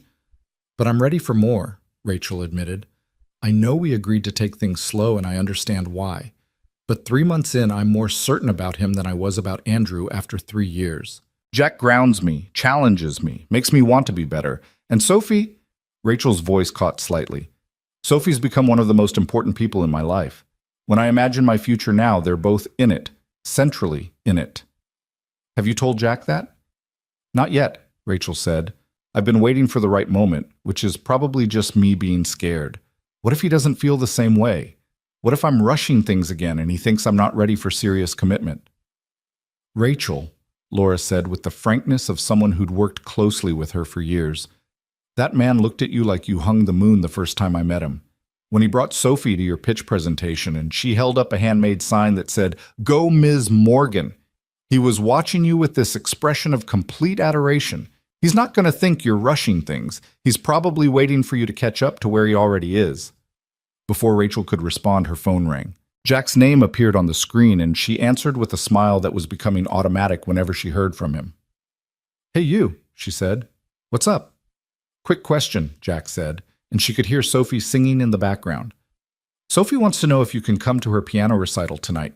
I know it's last minute, and you probably have work stuff, but she's been asking all morning, and I told her I'd at least check."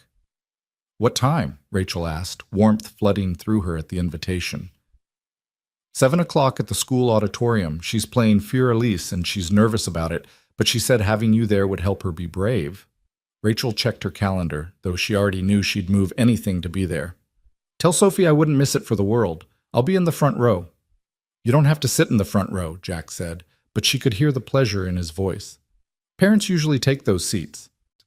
"Then I guess it's good that I'm—" Rachel stopped, the word family dying on her lips because they hadn't defined what she was to Sophie, and she didn't want to overstep. "I'll be there at 6:30, she finished instead. After ending the call, Rachel found Laura watching her with a knowing expression. "What?" Rachel asked.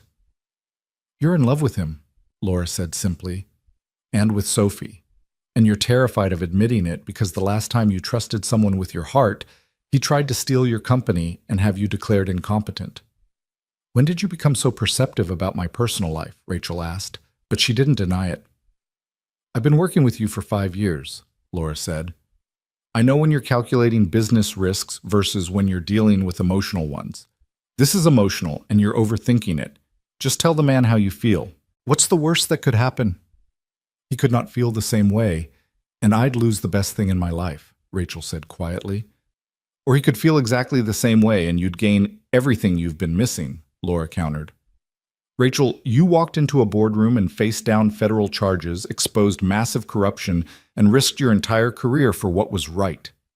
You can handle telling a good man that you love him." Rachel spent the rest of the afternoon touring the warehouse with contractors and making final decisions about laboratory layouts. But her mind kept drifting to the piano recital, to Sophie's nervous excitement, to Jack's steady presence that had become as essential to her as breathing. Laura was right. She needed to tell him how she felt.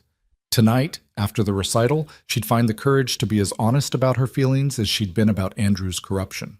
She arrived at the elementary school at 6:20. early enough to secure a seat in the front row as promised. The auditorium was filling with parents and siblings, everyone dressed in their business casual best for their children's performances. Rachel had changed from her warehouse touring clothes into a simple dress that Sophie had once said made her look like a princess, and she clutched a small bouquet of flowers she'd picked up from a vendor near her apartment. Jack spotted her as he entered with Sophie, who was wearing a navy blue dress with white trim and had her hair pulled back in an elaborate braid that Jack had clearly struggled with. There were a few loose pieces, and the braid was slightly lopsided, but the effort was endearing. "Ms. Morgan!" Sophie broke away from her father and ran down the aisle, throwing her arms around Rachel's waist. "You came! You really came!" "Of course I came," Rachel said, returning the hug. "I promised, didn't I? And I brought you these for after your performance." She handed Sophie the flowers, which earned her a smile bright enough to light the entire auditorium. "They're beautiful. Daddy, look what Miss Morgan brought me." Jack had followed his daughter down the aisle, and when his eyes met Rachel's, she saw something there that made her breath catch. Tenderness mixed with longing, affection mixed with restraint. He wanted more too, she realized. He'd been holding back for the same reasons she had, both of them careful and cautious because the stakes felt impossibly high. "That was really thoughtful," Jack said, his voice warm. "Sophie's been talking about you coming all week. It means a lot to her, to both of us."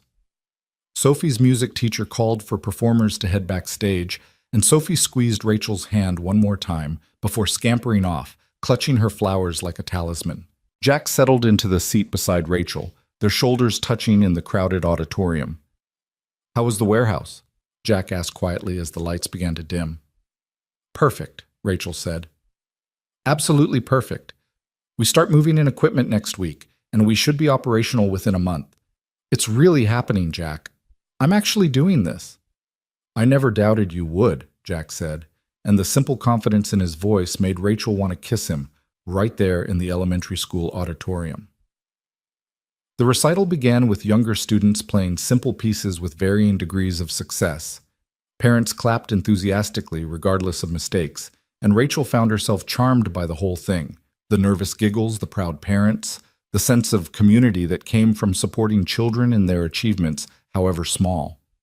When Sophie's turn came, Rachel felt her own nervousness spike. Sophie walked on stage with careful dignity, sat at the piano, and positioned her hands over the keys with the seriousness of a concert pianist. She looked out into the audience, found Rachel and Jack in the front row, and gave them a small smile before beginning. The opening notes of Für Elise filled the auditorium, and Rachel was stunned by how well Sophie played. There were a few hesitations, a couple of missed notes that she recovered from quickly, but overall, it was a genuinely impressive performance for an 8-year-old. Rachel glanced at Jack and saw tears glistening in his eyes as he watched his daughter, his face radiating pride and love so pure it made Rachel's chest ache. This was what family looked like, she thought. Not the cold, competitive relationship she'd had with her half-brother Richard, not the transactional partnership she'd mistaken for love with Andrew. This was a father watching his daughter accomplish something difficult, bursting with pride at her courage.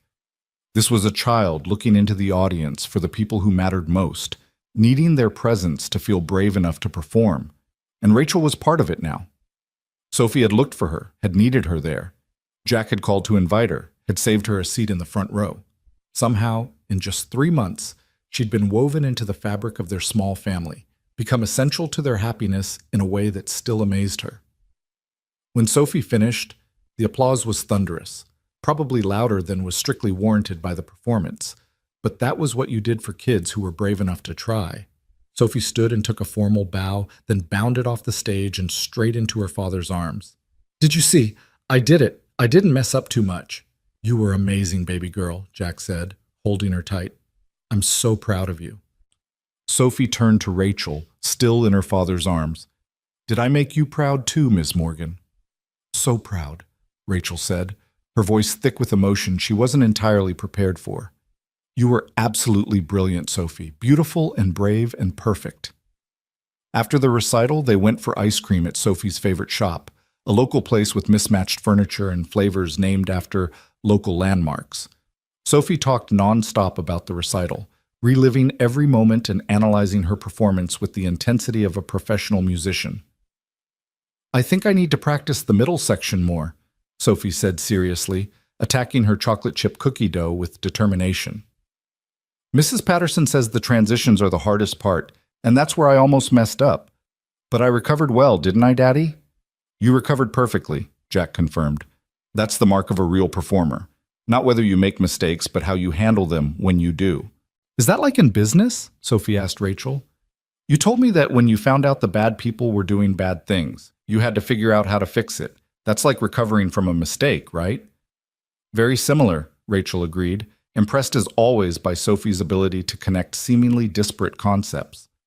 Leadership is often about how you respond when things go wrong, not just how you perform when everything's going right. They talked and laughed for another hour, and Rachel found herself studying Jack across the small table. He had ice cream on his sleeve from where Sophie had gestured enthusiastically with her spoon. His hair was rumpled from running his hands through it during Sophie's performance, and he looked absolutely exhausted from a long day at the hospital, followed by the stress of Sophie's recital. He was also the most attractive person Rachel had ever seen, not because of physical perfection, but because of the kindness that radiated from him, the patience he showed his daughter, the way he made everyone around him feel valued and heard. She loved him. The realization wasn't new, she'd been circling it for weeks. But sitting in this ice cream shop watching him help Sophie avoid getting chocolate on her dress, Rachel felt the truth of it settle into her bones. She loved Jack Miller, this single father who'd rebuilt his life from tragedy and raised an extraordinary daughter against all odds. She loved Sophie, this bright, curious child who'd welcomed Rachel into her life with uncomplicated enthusiasm. And she wanted to build a future with both of them, wanted to be part of their small family, wanted to stop being careful and cautious and just embrace what she'd found. "Sophie," Jack said, checking his watch, "we need to get you home soon. It's way past your bedtime." "But I'm not tired," Sophie protested, though her yawning contradicted her words. "Can Miss Morgan come with us? She could help with my bedtime story." Jack glanced at Rachel, and she saw the question in his eyes. Was she ready for this level of domestic intimacy, for being part of Sophie's nighttime routine? It felt significant somehow, more serious than their carefully casual dinners and Saturday morning farmers market trips. "I'd love to," Rachel said, and watched Jack's expression shift to something that looked like relief mixed with joy. Back at the apartment, Sophie went through her bedtime routine with the efficiency of someone who'd been promised a story if she hurried. Jack supervised teeth brushing and pajama changing while Rachel waited in the living room, looking at the familiar space that had been her sanctuary 3 months ago. The crayon drawings on the walls had been updated. There were new ones now, including several that featured 3 stick figures instead of 2. Rachel studied these additions, seeing herself represented in purple crayon with yellow hair and what appeared to be a smile. "She started adding you about a month ago," Jack said quietly, coming to stand beside her. "I found her drawing one night and asked who the third person was, and she said that's Miss Morgan, obviously. She's part of our family now." "Jack," Rachel started, but he held up a hand. "I know we said we were taking things slow, and we have been, probably slower than either of us actually wanted. But Rachel, Sophie's not the only one who thinks of you as family now. And I think we need to talk about what that means." "After the story," Rachel said, "let's not have this conversation where Sophie might overhear and get confused. She deserves clarity about what we are to each other." Sophie's room was exactly as Rachel remembered: stuffed animals, book overflow, and the telescope by the window. Sophie was already in bed, Mr. Hopscotch clutched in her arms, when Rachel and Jack entered. "Will you both do the story?" Sophie asked hopefully. "Daddy can do the main voices, and Ms. Morgan can do the princess voice because she sounds pretty, like a princess." They settled on either side of Sophie's bed, and Jack began reading from a well-worn copy of a fairy tale about a princess who saved herself. He did different voices for each character, while Rachel provided princess dialogue with theatrical flair that made Sophie giggle. It was silly and sweet and domestic, and Rachel felt her heart expanding to accommodate the sheer rightness of this moment. When the story ended, Sophie yawned hugely and snuggled deeper into her blankets. "I'm glad you both came to my recital," she said sleepily. It made me feel brave knowing you were watching, like I had a whole team supporting me. You'll always have us supporting you, Jack said, kissing her forehead. No matter what. Both of you? Sophie asked, her eyes already closing. Ms. Morgan, too? Rachel met Jack's gaze over Sophie's head, saw him give a small nod, permission to make a promise that implied permanence. Both of us, Rachel confirmed softly. Always. Sophie smiled and drifted off to sleep almost immediately, exhausted from her big day. Jack adjusted her blankets and picked up Mr. Hopscotch from where he'd fallen onto the floor, placing him back in Sophie's arms.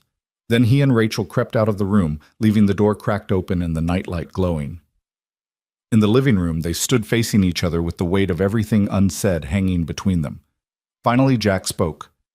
I need to tell you something, and I need you to let me finish before you respond. Can you do that? Rachel nodded, her heart racing. I'm in love with you, Jack said simply. I know it's only been 3 months since we met, and I know we agreed to take things slow, but I can't keep pretending what I feel is casual or exploratory. I'm in love with you, Rachel. I love your intelligence and your courage and the way you chop vegetables in my kitchen like it's a form of meditation. I love how you talk to Sophie like she's a person whose opinions matter, not just a cute kid. I love that you walked away from a company you built because staying would have meant compromising your principles. I love that you're starting over at 32 because you finally figured out what you actually want to do with your life. He took a breath, then continued. But I also need you to understand what you'd be taking on if we make this official. I'm a package deal, me and Sophie, permanently. I'll never be the kind of partner who can drop everything for spontaneous trips or put you first always. Sophie will always be my top priority, and there will be times when that's frustrating or limiting. I work long hours at a hospital, I'm not wealthy, and my life is ordinary in ways that might feel boring after the excitement of running a billion-dollar company. So before you say anything, before you make any commitments, I need you to really think about whether this life, my life, our life, is what you want. Rachel waited to make sure he was finished, then stepped forward and took both his hands in hers. I'm in love with you too, she said, watching his face light up. And I have been for weeks, maybe from that first morning when you brought me breakfast in bed and told me it was okay to not have all the answers. I love that you're a package deal with Sophie, because she's part of why I love you, the way you parent her, the life you've built together, the values you're teaching her. I love that you prioritize her because it shows me who you are as a person. And Jack, I need you to understand something. My life isn't exciting anymore. I don't want excitement. I spent years chasing excitement and success and achievement, and it made me miserable. What I want is exactly this: dinner at your kitchen table, farmers market Saturdays, piano recitals, and bedtime stories. I want ordinary with you and Sophie because ordinary with people you love is actually extraordinary. You're sure? Jack asked, and she could hear the vulnerability in his voice. Because once you're in, once you commit to this, Sophie's going to bond even more deeply with you. And if it doesn't work out, if you change your mind, I'm not changing my mind, Rachel interrupted firmly. I'm 32 years old, and I've made a lot of mistakes in my life. But this, you and Sophie, this isn't a mistake. This is the most right thing I've ever felt. Jack pulled her close then, wrapping his arms around her and holding her like she was precious. Rachel pressed her face against his chest and breathed in the scent of him, clean cotton and the faint antiseptic smell of the hospital, and something uniquely Jack underneath it all.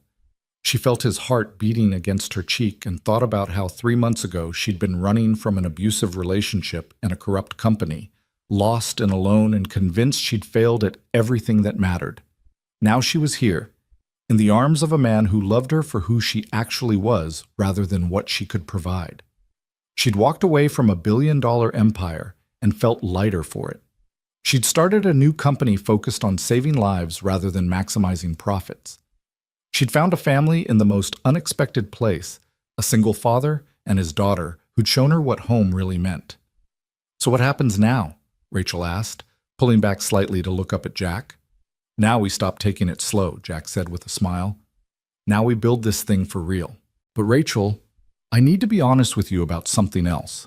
Eventually, not today, not next month, but eventually, I'm going to want to marry you. I'm too old and too practical to date indefinitely. And if that's not where you see this going, It's where I see it going, Rachel interrupted. I want the whole thing, Jack. I want Sunday morning pancakes and soccer games and science fair projects. I want to be here for Sophie's graduations and her heartbreaks and her triumphs. I want to build a life with you, the boring, ordinary, absolutely perfect kind of life where the biggest drama is forgetting to buy milk at the grocery store. Jack laughed, and the sound was pure joy. You might be romanticizing ordinary life a bit. There's also unclogging toilets and arguing about whose turn it is to do laundry, and Sophie's attitude when she doesn't get her way. I'll take it, Rachel said. All of it. The beautiful parts and the frustrating parts and everything in between. They kissed then, finally, after 3 months of careful distance and restrained affection. It was soft and sweet and full of promise. Not the passionate kiss of new lovers unable to keep their hands off each other, but something deeper and more substantial. It was a kiss that said, I choose you, and I'm home, and let's build something that lasts. When they finally pulled apart, Jack was smiling in a way Rachel had never seen before, completely unguarded, radiantly happy. You know Sophie's going to lose her mind tomorrow when we tell her we're officially together, right? She's been not so subtly hinting that she thinks we should get married for weeks now. 8-year-olds aren't exactly known for their subtlety, Rachel observed. Though I have to say, she's got good instincts. We should get married. Jack blinked. Are you proposing to me? Not officially, Rachel said quickly. I'm just stating a fact about our future. When you do officially propose, because you're traditional that way, and you'll want to do it properly, I'm going to say yes. Consider this advance notice. You're impossible, Jack said, but he was still smiling. Completely impossible and absolutely perfect. They talked for hours that night, sitting on Jack's couch with Rachel curled against his side, making plans and sharing dreams. Rachel told him about Morgan Life Sciences and her hopes for bringing the cancer detection software to market. Jack told her about wanting to eventually move into teaching medicine at the university level, where he could shape the next generation of doctors and nurses while having more regular hours to spend with family. They talked about Sophie's future, her interest in science and music, her dreams of being an astronaut, the kind of support she'd need to reach her potential. They talked about practical things, too. Would Rachel eventually move in with them, or would they find a new place together? How would they navigate holidays and extended family? What would Sophie call Rachel once their relationship became official? She could keep calling me Ms. Morgan for now, Rachel suggested, until she's ready for something else. She's been asking if she can call you Rachel, Jack admitted.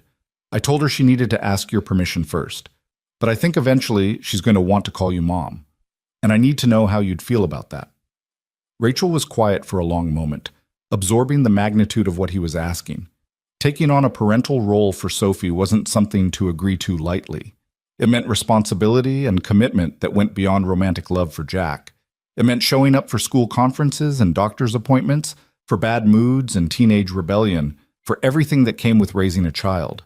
I'd be honored, Rachel said finally. Terrified but honored. I've never been anyone's mother before. What if I'm terrible at it? You won't be, Jack said with complete confidence. You're already halfway there. Sophie lights up when you're around, she trusts you with her feelings, and you treat her like a whole person. That's 90% of good parenting right there. The rest we'll figure out together. Eventually, exhaustion caught up with both of them, and Rachel reluctantly prepared to head back to her own apartment. But at the door, Jack caught her hand. Stay, he said quietly. Nothing has to happen. I'm not suggesting that. But it's late, and you're tired, and that guest room is yours for as long as you want it.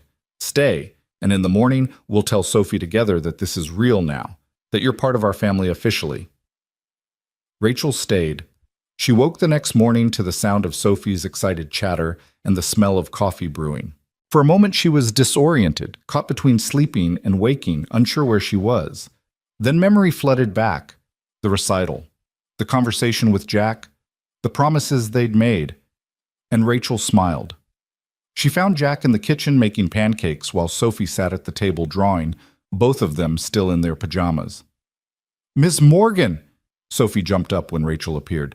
You stayed over. Does this mean, are you and Daddy? She looked between them hopefully, hardly daring to finish the question. Come here, baby girl, Jack said, and Sophie scrambled into his lap. He looked at Rachel, who nodded her encouragement. Ms. Morgan and I talked last night, and we decided that we want to be together officially, like boyfriend and girlfriend, but more serious than that, which means she's going to be around a lot more. Is that okay with you? Is that okay? Sophie's voice went up several octaves. That's the best news ever. Wait, does this mean we're going to be a real family? Like with a mom and everything? Sophie, Jack started, but Rachel knelt down beside them, meeting Sophie's eager gaze. I'd like to be part of your family? Yes, Rachel said carefully, but I want you to know that I'm not trying to replace your mom or take her place. You had a mom who brought you into this world, and nothing changes that. What I'd like to be is someone else who loves you and wants to help take care of you. And maybe eventually, if you want, you could call me something other than Ms. Morgan, but only if that feels right to you and only when you're ready. Sophie considered this seriously, then said, Could I call you Rachel? Because Ms. Morgan sounds too formal now that you're going to be part of our family, and maybe later, when I'm used to it, I could try calling you Mom, if that's okay. Rachel felt tears prick her eyes. That would be more than okay. That would be wonderful. Sophie threw her arms around Rachel's neck in an exuberant hug.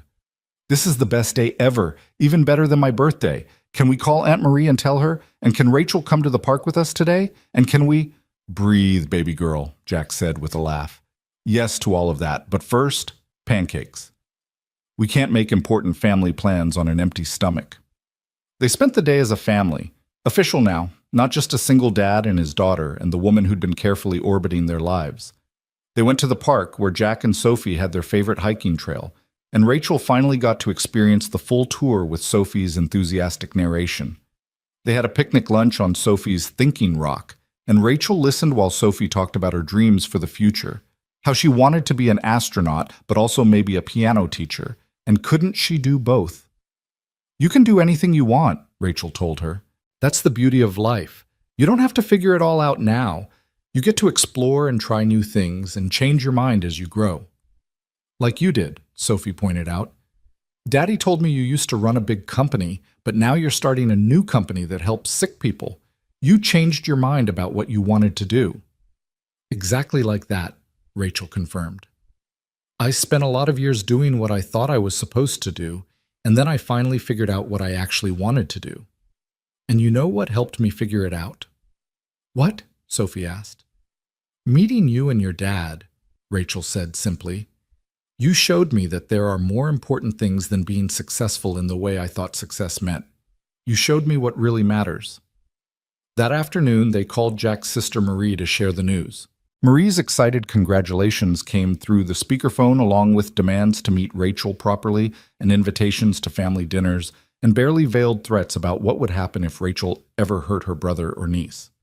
I like her, Rachel said after they hung up. She's protective, that's good. The weeks that followed fell into a new rhythm. Rachel split her time between launching Morgan Life Sciences and being present for Sophie's after-school activities. She learned the names of all Sophie's classmates and which ones were friends versus which ones were complicated Rachel, because sometimes they're nice and sometimes they're not. She attended parent-teacher conferences with Jack and felt a surge of pride when Sophie's teacher reported that she was excelling in all subjects but especially science and music. Morgan Life Sciences began to take shape, transforming from concept to reality. The cancer detection software underwent rigorous testing and refinement. Rachel hired additional researchers, including several from universities who were excited to work on a project focused purely on saving lives, rather than on profit margins. The media covered the story, billionaire CEO walks away from empire to start medical research company, and the attention brought both challenges and opportunities. One afternoon, about 2 months after Rachel and Jack had made their relationship official, Laura appeared at the warehouse with unusual news. You're not going to believe who just called, Laura said, pulling up a chair in Rachel's temporary office. The World Health Organization.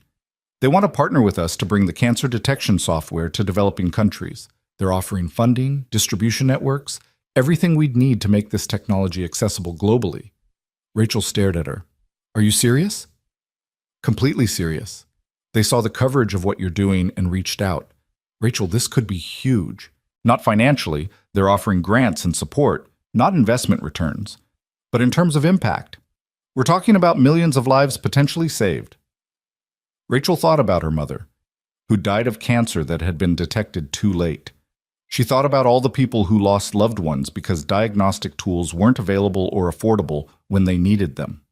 She thought about building something that actually mattered, that would outlast her and make the world genuinely better. "Set up the meeting," Rachel said. "Let's make this happen." That evening, she shared the news with Jack and Sophie over dinner at her apartment. A small space she'd furnished simply but comfortably, though she spent more nights at Jack's place than her own these days. "So you're going to help sick people all over the world?" Sophie asked, her eyes wide. "That's like being a superhero, but with science instead of superpowers." "I guess it is," Rachel agreed. "Though it's a team effort, I can't do it alone. But yes, if this partnership works out, we'll be able to help a lot of people who wouldn't otherwise have access to early cancer detection." "Your mom would be proud," Jack said quietly, reaching across the table to squeeze Rachel's hand. This is exactly the kind of work she wanted Morgan Technologies to do. "I know," Rachel said. "I think about her a lot these days, about how she built that company with such clear purpose, and how somewhere along the way that purpose got lost beneath growth strategies and market dominance. I'm trying to build something that won't lose its purpose, no matter how big it gets." "That's why you'll succeed," Jack said, "because you remember what matters." 6 months after the airport incident that had brought them together, Rachel stood in front of a mirror adjusting her outfit for what felt like the 100th time. It wasn't a business suit this time. Those lived in her closet now, pulled out rarely for formal occasions. Instead, she wore jeans and a soft sweater, casual and comfortable, perfect for what she had planned. "You look beautiful," Jack said from the doorway of her bedroom, making her jump. "I didn't hear you come in," Rachel said. "Where's Sophie?" "At Aunt Marie's for a sleepover, which means we have the whole evening to ourselves." He stepped into the room and wrapped his arms around her from behind, meeting her eyes in the mirror. "You're nervous." "Why? We've been together for 6 months. We've had hundreds of dinners together." "This one feels different," Rachel admitted. "I have something I want to talk to you about, and I'm not sure how you'll react." Jack turned her to face him, his expression curious but not concerned. "Whatever it is, we'll figure it out together. That's what we do now." They went to a small Italian restaurant that had become their favorite. Nothing fancy, just good food and quiet corners where they could talk without being overheard. After they'd ordered and were waiting for their meals, Rachel took a deep breath and pulled out a folder she'd been carrying. "I've been thinking about the future," she started, "about what I want and what kind of life I'm building, and I realized I need to make some changes." Jack's expression shifted slightly, worry creeping in at the edges. "What kind of changes?" "I'm selling my apartment," Rachel said. "It doesn't make sense to keep paying for a place I barely live in when I spend most of my time at yours. And I've been thinking that maybe it's time to find a place together. Something bigger than your current apartment, with enough space for all of us to have our own areas but still feel like home." She saw relief wash over Jack's face. "You want to move in together officially?" "I want more than that," Rachel said, opening the folder. "I've been looking at houses. Not mansions or anything ridiculous, just regular family homes in good school districts. Places with yards where Sophie could have that puppy she keeps mentioning. Places where we could build a life together without feeling cramped." Jack looked through the printouts she'd brought. Modest single-family homes in neighborhoods near both his hospital and her warehouse. Nothing extravagant, but nice. Comfortable. The kind of places where families grew roots and built memories. "Rachel, these are all—" "I can't afford houses like these," Jack said quietly. "Not on a nurse's salary, even with overtime." "I know," Rachel said, "but I can. And before you get all proud and masculine about it, hear me out. I walked away from Morgan Technologies with enough money that I'll never have to worry about finances again. That money is just sitting there, earning interest, while we're living separately, and you're working double shifts to make ends meet. It doesn't make sense. We're building a life together. Why not use the resources we have to make that life comfortable?" "Because I don't want to be the guy who moves in with a wealthy woman and stops pulling his weight," Jack said, his jaw tight. "I have pride, Rachel. I need to contribute." "You are contributing," Rachel said firmly. "You're raising an incredible daughter. You're working a job that saves lives and exhausts you. You're building a home and a family and providing emotional support that I desperately needed when we met. That's not nothing, Jack. That's everything. I'm not asking you to be financially dependent on me. I'm asking you to let me use money that means nothing to me on something that means everything, building a home with the people I love." Jack was quiet for a long moment, clearly wrestling with pride and practicality. What about Sophie? How would we explain this to her? We tell her the truth, that I have money from my old job, and I want to use it to help our family have a nicer place to live. Kids understand that different families have different financial situations. What matters is that she feels secure and loved, not who paid for which piece of furniture. Their food arrived, giving Jack time to think. Rachel waited, letting him process. She understood his resistance. Pride was important, especially for a man who'd built his entire life on self-sufficiency. But she also believed what she'd told him, that his contributions to their relationship went far beyond financial. "Okay," Jack said finally, "but with conditions. I pay for all the utilities and groceries. I maintain the yard and handle repairs. And when we get married, because we are getting married, just so we're clear, we draw up a prenup that protects your assets and makes it clear I'm not after your money." "When we get married?" Rachel repeated, smiling despite the serious conversation. "Is that your way of proposing?" "No," Jack said. "When I propose, you'll know it. It'll be romantic and thoughtful, and I'll have a ring. This is just me acknowledging reality. I'm going to marry you, Rachel Morgan, probably sooner rather than later, because I'm too old to date for years and Sophie keeps asking when she gets to be the flower girl at our wedding. But I need to do this on my terms, in my time, in a way that feels right." "I can wait," Rachel said softly. "I've got all the time in the world." They looked at houses that weekend, Rachel, Jack, and Sophie piling into Jack's car to tour properties in family-friendly neighborhoods. Sophie provided running commentary on each place, rating them based on important criteria like, does it have a good tree for climbing, and is there space for a telescope on the roof? The fourth house they visited was perfect. It was a 3-bedroom craftsman in a quiet neighborhood with good schools, a backyard with mature trees, and a finished basement that could be converted into a home office for Rachel. The kitchen was spacious enough for Sophie to help make pancakes without everyone being cramped. The master bedroom had an ensuite bathroom and French doors leading to a small balcony. And the third bedroom was perfect for Sophie, large enough for her growing collection of books and her inevitable expansion of stuffed animals. "This one," Sophie announced, running through the empty rooms and imagining furniture placement. "This is the one. I can feel it. Can't you feel it?" Rachel looked at Jack, who was standing in the living room with his hands in his pockets, studying the space with an expression that suggested he was imagining their life here. Morning coffee by that window, Christmas trees in that corner, Sophie doing homework at the dining table while they cooked dinner together. "Yeah," Jack said quietly. "I can feel it too." They made an offer that day. With Rachel's financial backing, they were able to pay cash and the house was theirs within 3 weeks. Moving in was a production involving Jack's sister, Sophie's excitement reaching fever pitch, and Rachel's newfound appreciation for how much stuff an 8-year-old could accumulate. The first night in their new home, they ordered pizza because nobody had energy to cook. They ate sitting on the floor of the empty living room while Sophie narrated her plans for decorating her room, and Jack made notes about furniture they'd need to buy. It was chaotic and exhausting and absolutely perfect.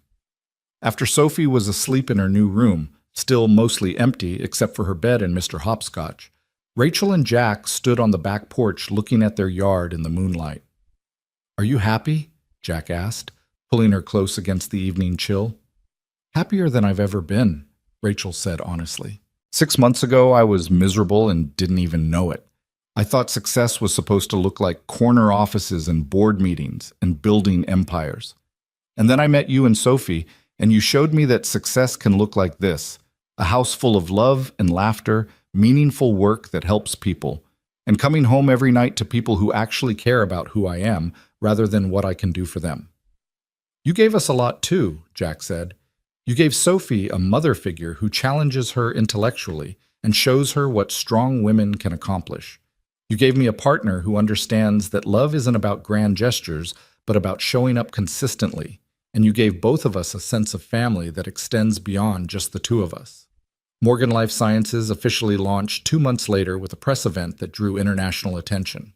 The cancer detection software was now in final testing phases before FDA approval, and the partnership with the World Health Organization meant global distribution was already being planned. Rachel stood at a podium in front of journalists and investors, but instead of feeling the old pressure to perform, she felt genuine pride in what her team had accomplished. Laura was now Chief Operating Officer of Morgan Life Sciences, having left Morgan Technologies to join Rachel's new venture. Several other talented people had followed, drawn by the mission-driven focus and the chance to work on projects that prioritized impact over profit. During the Q&A session, a journalist asked the question Rachel had been expecting. Do you regret leaving Morgan Technologies? Walking away from a billion-dollar empire to start over must have been difficult. Rachel thought about how to answer honestly. I don't regret leaving because I wasn't walking away from something. I was walking toward something. I was walking toward work that feels meaningful, toward relationships that feel real, toward a life that aligns with my values. Morgan Technologies is thriving under new leadership, and I'm proud of what we built there. But I'm even more proud of what we're building here. Technology that will save lives regardless of whether it's profitable, a company culture that values people over quarterly earnings, and a mission that matters more than market dominance. She paused, then added, sometimes the biggest success is recognizing when something isn't serving you anymore and having the courage to make a change. I thought success meant building the biggest company, making the most money, having the most impressive title, but real success is building a life you don't need to escape from. And that's what I have now. The journalist pressed further. There are rumors about your personal life, that you're engaged to a nurse and helping raise his daughter. Some people say you've settled for less than you could have had. How do you respond to that? Rachel smiled, thinking about Jack and Sophie, at home waiting for her. I'd say those people have a very limited understanding of what more means. Yes, I'm with someone who's a nurse rather than a fellow CEO. Yes, I'm helping raise a child who isn't biologically mine. And I've never been richer in the ways that actually matter, rich in love, rich in purpose, rich in relationships that sustain and fulfill me. Anyone who thinks that's settling doesn't understand what they're looking at. The clip went viral, shared across social media with comments ranging from supportive to skeptical. But Rachel didn't care about public opinion anymore. She'd spent too many years carefully managing her image, and she was done with that exhausting performance. 8 months after they'd met, on a Saturday morning that started like any other, Jack woke Rachel early and told her to get dressed for a hike. Sophie was already up and practically vibrating with excitement, which should have been Rachel's first clue that something was happening. They drove to the state park where they'd had their first family outing, and Jack led them to Sophie's Thinking Rock overlooking the valley. The autumn colors were spectacular, trees painted in shades of gold and crimson, the air crisp and clean. Why are we here? Rachel asked, though Sophie's barely contained grin was making her suspicious. Jack took both her hands in his, and Rachel's heart started beating faster. Rachel Morgan, I met you on the worst day of your life and somehow convinced you to trust a stranger with your safety. You've spent the last 8 months becoming part of our family, showing my daughter what strong, principled women look like, and reminding me that it's possible to find love when you're not looking for it. You've changed our lives in ways I can't fully express, and I can't imagine a future without you in it. He knelt down, pulling a ring box from his pocket, and Rachel felt tears start streaming down her face. Will you marry me?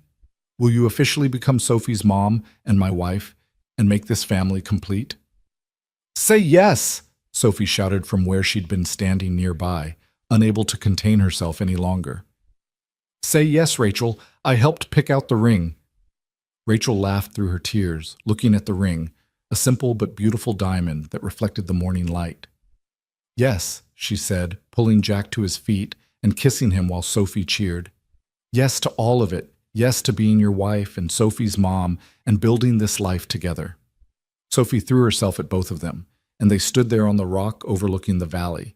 3 people who'd found each other through crisis and chaos and built something beautiful from the wreckage of what came before. The wedding happened 3 months later, a small ceremony in their backyard with close friends and family. Sophie was the flower girl, wearing a dress she'd picked out herself and carrying her beloved Mr. Hopscotch down the aisle because he's family too and he should be here. Laura was Rachel's maid of honor, standing beside her while she married the man who'd saved her from more than just an abusive partner. who'd saved her from a life that looked successful but felt empty. Jack's sister Marie cried through the entire ceremony, as did Margaret Chen and several other board members from Morgan Technologies who'd supported Rachel through her crisis. David Kim gave a toast at the reception about courage and second chances and knowing when to walk away from something that no longer served you. But the moment Rachel remembered most clearly came during their first dance, when Sophie cut in halfway through the song and insisted on dancing with both of them. "Are you happy?" Sophie asked, looking up at Rachel with those solemn brown eyes. "Because Daddy says the most important thing is that you're happy." "I'm so happy," Rachel assured her, "happier than I ever thought possible." "Good," Sophie said with satisfaction. "Because you're stuck with us now. We're a family forever." "Forever sounds perfect," Rachel said, meeting Jack's eyes over Sophie's head and seeing her entire future reflected there. Morning pancakes and piano recitals, science fair projects, and telescope lessons. The beautiful ordinary chaos of a life built on love rather than ambition. Morgan Life Sciences continued to grow, but Rachel maintained strict boundaries between work and family. She left the office at 5 every day, attended Sophie's school events, and never missed family dinners. The cancer detection software received FDA approval and began saving lives globally, exactly as she'd envisioned. Other medical technology companies started following their model, focusing on impact alongside profit, measuring success by lives saved rather than just dollars earned. 2 years after the wedding, Rachel stood in a hospital room holding a newborn daughter while Jack looked on with tears streaming down his face, and 10-year-old Sophie peered into her baby sister's face with wonder. "She's so small," Sophie whispered. "Is she going to be okay?" "She's going to be perfect," Rachel assured her, thinking about how far she'd come from that desperate night in Newark Airport. "Just like you're perfect. Just like our whole crazy beautiful family is perfect." Sophie reached out to touch the baby's tiny hand, and the infant's fingers curled around her sister's. "I'm going to teach her everything," Sophie announced. "How to look at stars through the telescope, how to play piano, how to be brave when things are scary. And I'm going to tell her about how you and Daddy met, and how sometimes the best things happen when everything seems terrible." Rachel looked at Jack, who was watching his daughters with an expression of such profound love that it made her chest ache. This was what success looked like. Not corner offices or billion-dollar valuations, but this. A family built from broken pieces and brave choices. Work that mattered more than money. Love that demanded nothing except presence and honesty. She thought about Rachel Morgan, the CEO, the woman who'd boarded a plane in San Francisco just a few years ago, convinced that achievement was the only metric that mattered. That woman would never have believed this was possible, that walking away from everything could lead to everything that actually mattered. But standing in this hospital room with her husband and daughters, with meaningful work waiting for her at a company that saved lives, with a home full of laughter and love and Sophie's astronomical facts, Rachel knew with absolute certainty that she'd made the right choice. Not the easy choice, not the expected choice, but the right one. Sometimes being rescued wasn't about being saved from danger. Sometimes it was about being reminded of who you were before the world told you who you had to be. And sometimes the greatest courage wasn't in building empires or conquering markets, but in choosing love over achievement, presence over perfection, and peace over power. Rachel had chosen all of those things, and in return, she'd gained everything that mattered. Her shoulder, the one Andrew had grabbed so cruelly that night in Newark, no longer hurt. The physical injury had healed, but more importantly, so had the deeper wounds. She'd learned that asking for help wasn't weakness, that starting over wasn't failure, and that the right people would love you for who you were rather than what you could provide. As Sophie began explaining to her baby sister about the constellation Orion, clearly not caring that the infant couldn't understand a word, and Jack wrapped his arms around Rachel from behind, pressing a kiss to her temple, Rachel closed her eyes and felt something she'd been chasing her entire life finally settle into place. Contentment. Belonging. Home. Not in a building or a city or a title, but in the arms of people who loved her unconditionally. In work that made the world better. In a life built on authenticity rather than ambition. She'd found her empire after all. It just looked nothing like what she'd expected, and it was infinitely more valuable than anything she'd left behind.